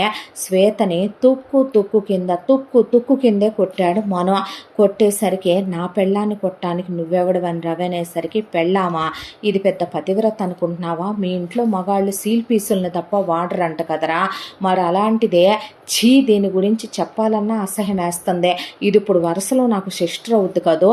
ఈ బజార్ది నన్ను ట్రాప్ చేసి కాలేజీలో ఉన్నప్పుడు ఇది నాతో ప్రేమ నాటకం ఆడి, దీని ఫ్యామిలీ పెద్ద బోకు ఫ్యామిలీ కదరా, మొత్తం నా మీద పడి బతికేసి దీని ఫ్యామిలీ అంతా సెటిల్ అయిపోయారు. ఓహో, అప్పుడు నా దగ్గర నుంచి దొబ్బేసిన డబ్బులతోనేనా నీ తమ్ముడిని నువ్వు అబ్రాడ్లు పంపించింది? ఓహో, ఆ ఎదవ గురించేనా నువ్వు ఇక్కడ నా మధురని ఆపింది అని, అందుకే నా మధుర ఒకటే క్యాస్ట్ అని చెప్పావు, దీంది నీది నువ్వు అనేసరికి ఆ అమ్మాయి అలా నిలబడిపోయి ఛీ అని తల వంచేసుకుంటే, ఏంటి నమ్మట్లేదారా రవి, నువ్వు నీ పెళ్ళాం పురాణం గురించి నేను చెప్తాను బేబీ, నీకు అంత కంగారెందుకు అని చెప్పి, మా అమ్మ నాన్నలు అందరికీ తెలిసిన విషయమే, ఇప్పుడు ఇది మా చుట్టాలు బంధువులకి కూడాను, నేను మగాడిని నాకేంటి భయంలే కానీ అని చెప్పి, ఈ దిక్కుమాలిన దాని ఫోటోలు వీడియోలు కూడా మధుర నేను ఉంచలేదు కదరా అని ఆ మెయిల్ ఐడిలో ఉండాలి అని చెప్పి ఓపెన్ చేసి, ఇదిగో నాన్న నీ పెళ్ళాము అస్సలు రోజుకి 5-6 టైమ్స్ లేనిదే ఉండలేకపోయేదే, అదే నాకు ప్రపోజ్ చేసిందే, అది నాకు ప్రపోజ్ చేసిన ఫోటోలు ఇవే, నాకు లిప్ లాక్లు ఇచ్చిన ఫోటోలు ఇవే, ఎర్లీ మార్నింగ్ అది నన్ను మీదకు లాక్కున్న ఫోటోలు ఇవే, క్లోజ్ అయిన ఫోటోలు ఇవే, మేము కలిసి స్నానం చేసిన ఫోటోలు ఇవే, మేము ట్రిప్పులకి వెళ్ళినప్పుడు దిగిన ఫోటోలు ఇవే, నీ పెళ్ళాం కోసం నేను ఈ డైమండ్ నెక్లెస్ కొనిచ్చాను, ఇవన్నీ నీ అత్త మామ, నీ వదిన, నీ బావమరిదే, నీ బావ వీళ్ళందరూ బెనిఫిట్లు పొందినీరా నా దగ్గర నుంచే, పర్లేదులే నా వరకే ఉంది, ఒక 6 years బిలో యావరేజ్ ఫిగరే కాబట్టి దీంతో ఎంజాయ్ చేసినందుకు నాలాంటి డబ్బున్నోడు అంత ఇచ్చాడు అనుకోవచ్చు, నీకైతేంట్రా అలా అయిపోయింది మరే, పైగా నా పెళ్ళం క్యారెక్టర్ లెస్ అనే నీ చెల్లెళ్ళు అంటవేంట్రా, ఎంత ఒకే తల్లికి పుట్టకపోయినా తన క్యారెక్టర్ పీక్స్. నీకో విషయం తెలుసా, తను చాలా గొప్ప ఆడపిల్ల. 6 నెలలుగా అమ్మాయి క్యారెక్టర్ని నేను చూసిన తర్వాతే నా భార్య అయ్యే స్థానం ఇచ్చాను, పిచ్చ ఎదవనేమీ కాదు నేను. అక్కడ దాకా వస్తే అలాంటి ఆడవాళ్ళు చాలా రేర్గా ఉంటారనే, నువ్వు మనిషివా పశువా, నీ వరకు వచ్చేపాటికి నువ్వు ఒక పెళ్ళాన్ని చేసుకొని పైకి పంపే, ఆ పెళ్ళానికి పుట్టిన కొడుకును కూడా నీలా పర్వటెడ్ ఫెలోలా తయారు చేసావేంట్రా, దేవత లాంటి ఆవిడ్ని పెళ్లి చేసుకొని నరకాలు పెడుతున్నావు నువ్వు, నిన్నేమనాలరా పశువా అని నరసింహారావుని అడిగే, వెళ్ళి వసుంధర చేతులు పట్టుకొని, అత్తమ్మ మీరు నాకు అమ్మలాంటి వారు, వీడెటు మీరు కన్న కొడుకు కాదో, వాడు మిమ్మల్ని ప్రేమించే మొగుడు కాదు, ఈ బజారుదే మీ కోళ్ళయ్యేంత దానికి ఎటు లేదో, మిమ్మల్ని మా అమ్మలా చూసుకుంటాను, రెండమ్మ వెళ్ళిపోదాం అనేసరికి ఆమె ఎక్కడికే నువ్వు వెళ్ళేదని నరసింహారావు జుట్టు పట్టుకుంటే, వదలరా జుట్టు అని మెళ్ళో తాళ్ళు తెంచి బొట్టు చెరిపేసుకొని కాళ్ళ మెట్టెలు తీసి గాజులు పగలగొట్టుకొని, నేను విధవని వదిలేసిపోతే నీ పరువు తీస్తానని చెప్పి లోపలికి వెళ్ళే, ఆవిడ నగలు ఆవిడ పేరు మీదే ఉంది, ఆవిడ ఆస్తి, ఆ డాక్యుమెంట్లు తీసుకొని మరి పదమ్మ వెళదామని కూతుర్ని తీసుకొని రాబోతుంటే, మళ్ళీ ఇక్కడికి రావాలారా నువ్వు అని అడిగాడు. మనం లేదు అనేసరికి, మీ ఆస్తి నా వెంట్రుకతో సమానం, నా పెళ్ళాన్నే ఆస్తి కోసం నీ తమ్ముడికి ఇచ్చి చేయాలనుకోవటం ఏంటి బజార్ దానా, నాకున్న దాంతో పోలిస్తే వీళ్ళకుందంతా ఓ 5% ఉంటుందా, ఓ 2% ఉంటుందా పోనీ అనేసరికి శ్వేత అలా చూస్తూ నుంచుంటే ఫట్ ఫట్ ఫట్ మని మళ్ళీ 2వ రౌండ్ ఇచ్చి మరి, ఇది నా పెళ్ళాన్ని నువ్వు బ్లడ్ వచ్చేలా కొట్టినందుకనే ఫైనల్గా వేస్తే బొలక్కను పడింది బ్లడ్ ఎంత, అక్కడి నుంచి నీ పిల్లల మొహం చూసి చంపకుండా వదిలేస్తున్నాను బజార్ దానా నిన్నని చెప్పి, నీలాంటి దానికోసమా నేను చెత్త ఎదవలాగా డ్రగ్స్ అలవాటు పడి స్మోక్ చేసి చైన్ స్మోకర్ని అయ్యే పెద్ద దేవదాసులాగా తయారయ్యాను, థూ నా మీద నాకే రోత పుడుతుందని చెప్పి అక్కడి నుంచి అత్తగారిని భార్యని తీసుకొని వచ్చేసాడు. మనం వచ్చిన తర్వాత ఆ అమ్మాయిని దగ్గరికి తీసుకొని అమ్మాయి ట్రీట్మెంట్ చేయించి, వాళ్ళ అమ్మకు కూడా ట్రీట్మెంట్ చేయించి, ఆవిడతో సంగీతం స్కూలు డాన్స్ స్కూలు కలిపి పెట్టించాడు. అత్తగారికి ఇదే నేను మీకు ఇచ్చే గిఫ్ట్ అని ఆవిడ దగ్గరికి తీసుకుంది. ఆ తర్వాత వీళ్ళు భార్యాభర్తలు చాలా అన్యోన్యంగా ఉంటూ, వాళ్ళేమీ ఫ్యామిలీ ప్లానింగ్ పాటించలేదు. మధుర ప్రెగ్నెంట్ అయిందే, ట్విన్స్ 2 బాబులు పుట్టారు. ఏం తాత యమధర్మరాజు చెప్పొచ్చానన్నో బయలుదేరుతున్నావా అంటే, అబ్బే లేదురా వీళ్ళ పెళ్ళిళ్ళు అయిన దాకా ఉంటానని చెప్పొచ్చాడంట తాత అనే వాటికి పక్కా నవ్వుతుంటే, ఆ పిల్లల ఫస్ట్ బర్త్డేకి మధుర మళ్ళీ కళ్ళు తిరిగి పడిపోయిందే. చూస్తే మళ్ళీ ప్రెగ్నెంట్ అంటే వాడుతున్నా కదవే, నీ కంగారికి తెలియందేముందే, నీకు ఎప్పుడు ఏ పిచ్చి పడితే ఆ పిచ్చానంటే మళ్ళీ ట్విన్స్ అని అమ్మకిద్దరు పాపలు పుట్టారు. ఇక అమ్మాయి ఉంచినా మొగుడు స్పీడ్కి అందుకోలేనని ఆపరేషన్ చేయించేసుకుంటే 4 పిల్లలు. 2 అటెంప్ట్స్లో చూసావు బంగారం. ఎవరైనా 1 షాట్ 2 బర్డ్స్ అంటారు. నేను చూడు 2 షాట్స్ 4 బర్డ్స్ వచ్చేసినాయి మనకనేసరికి సిగ్గు లేదు నీకనే. వాళ్ళ అమ్మ నాన్న మురిసిపోయి పిల్లలతో ఆడుకుంటూ, బామ్మలు తాతయ్యలు ఆడుకుంటూ పిడిరాళ్ళులాగా ఉన్నారు ముసలోళ్ళు వీళ్ళింట్లో. వాళ్ళమ్మ కాసేపు సంగీతం క్లాసులు చెప్పుకుంటూ, కాసేపు ఒక అమ్మాయిని పెట్టుకొని అలా పిల్లలకి డ్యాన్స్ క్లాసులు చెప్పించుకుంటూ, మనవాళ్ళు మనవరాళ్ళతో ఆడుకుంటూ, మొగుడు చచ్చాడని ఆ విధవలానే బతుకుతూ ప్రశాంతంగా ఉంటే, ఎంత దాంట్లో మాత్రం మధుర వాళ్ళ సవతి అన్నయ్య అయిన రవికి పెళ్ళానికి క్యారెక్టర్ ఉండాలి.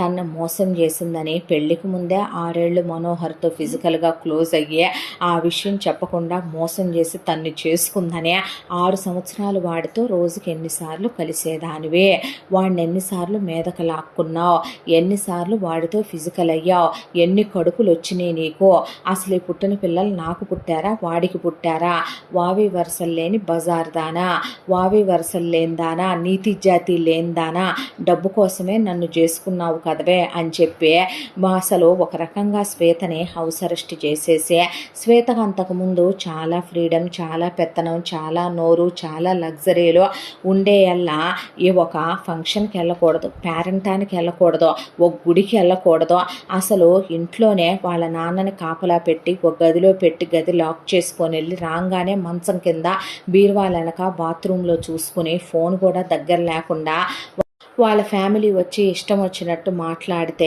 మొత్తం ఓపెన్గా మీ కూతురు ఇదిగో ఆ మనోహర్ గారితో క్లోజ్ అయింది, ఆ మనోహర్ గారితో చెడిపోయిందాన్న మీరు నాకు ఇచ్చి చేసేదని చెప్పి ఒకళ్ళ మీద ఒకళ్ళని పడేసి నరసింహారావు రవి బాధి పారేసేసరికి పారిపోయారు శ్వేత వాళ్ళ ఫ్యామిలీ మొత్తం. అబ్రాడ్ నుంచి వచ్చిన శ్వేత వాళ్ళ తమ్ముడిని తుక్కు కింద బాదాడు రవి. దాంతో వాడు పారిపోయాడు. ఇక శ్వేత లైఫ్ విడాకులు ఇచ్చే అలవాటు లేదు రవికే. ఎటు పిల్లలున్నారు కాబట్టి పిల్లలకి అమ్మగా ఒకవైపున అలా పడుంటూ రవి తన్నే తన్నులు తిట్టే తిట్లు భరిస్తూ వస్తూ చిన్ని కృష్ణుడు నిజాలన్నీ చెప్పొచ్చినట్టు మనోహర్ నిజాలు చెప్పొచ్చాడు కాబట్టి శ్వేత గురించి సాక్ష్యాలు చూపించే కాదని కూడా అంటానికి లేకుండా నీ పెళ్ళా ఒంటి మీద ఇన్ని పుట్టుమచ్చలు ఉన్నాయని కూడా చెప్పొచ్చేసరికి రవికి ఆ మాటలే గుర్తొస్తా నరసింహారావు చీచీ అంట తూతూ అంట అసలు కుక్క కన్నా హీనమైన బ్రతుకైపోయింది శ్వేతది రవి దగ్గర.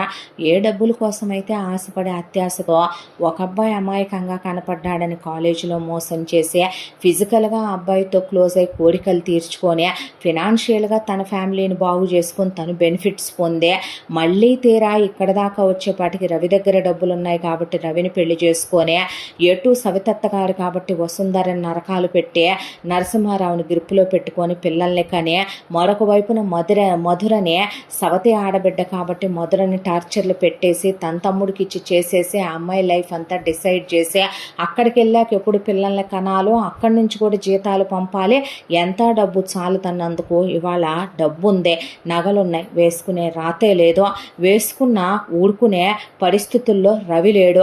పాత చీరలు కట్టుకోవాలి, మెళ్ళో పసుపు దారం వేసుకోవాలి, అసలు ఉప్పు కారం ఉన్న ఆహారం తినకూడదు, ఒంటి మీద చేయటం మానేశాడు. అలాగని చెప్పి వేశ్యలతో కూడా తిరగడు రవి. ఓపెన్గా తాగటం తంతం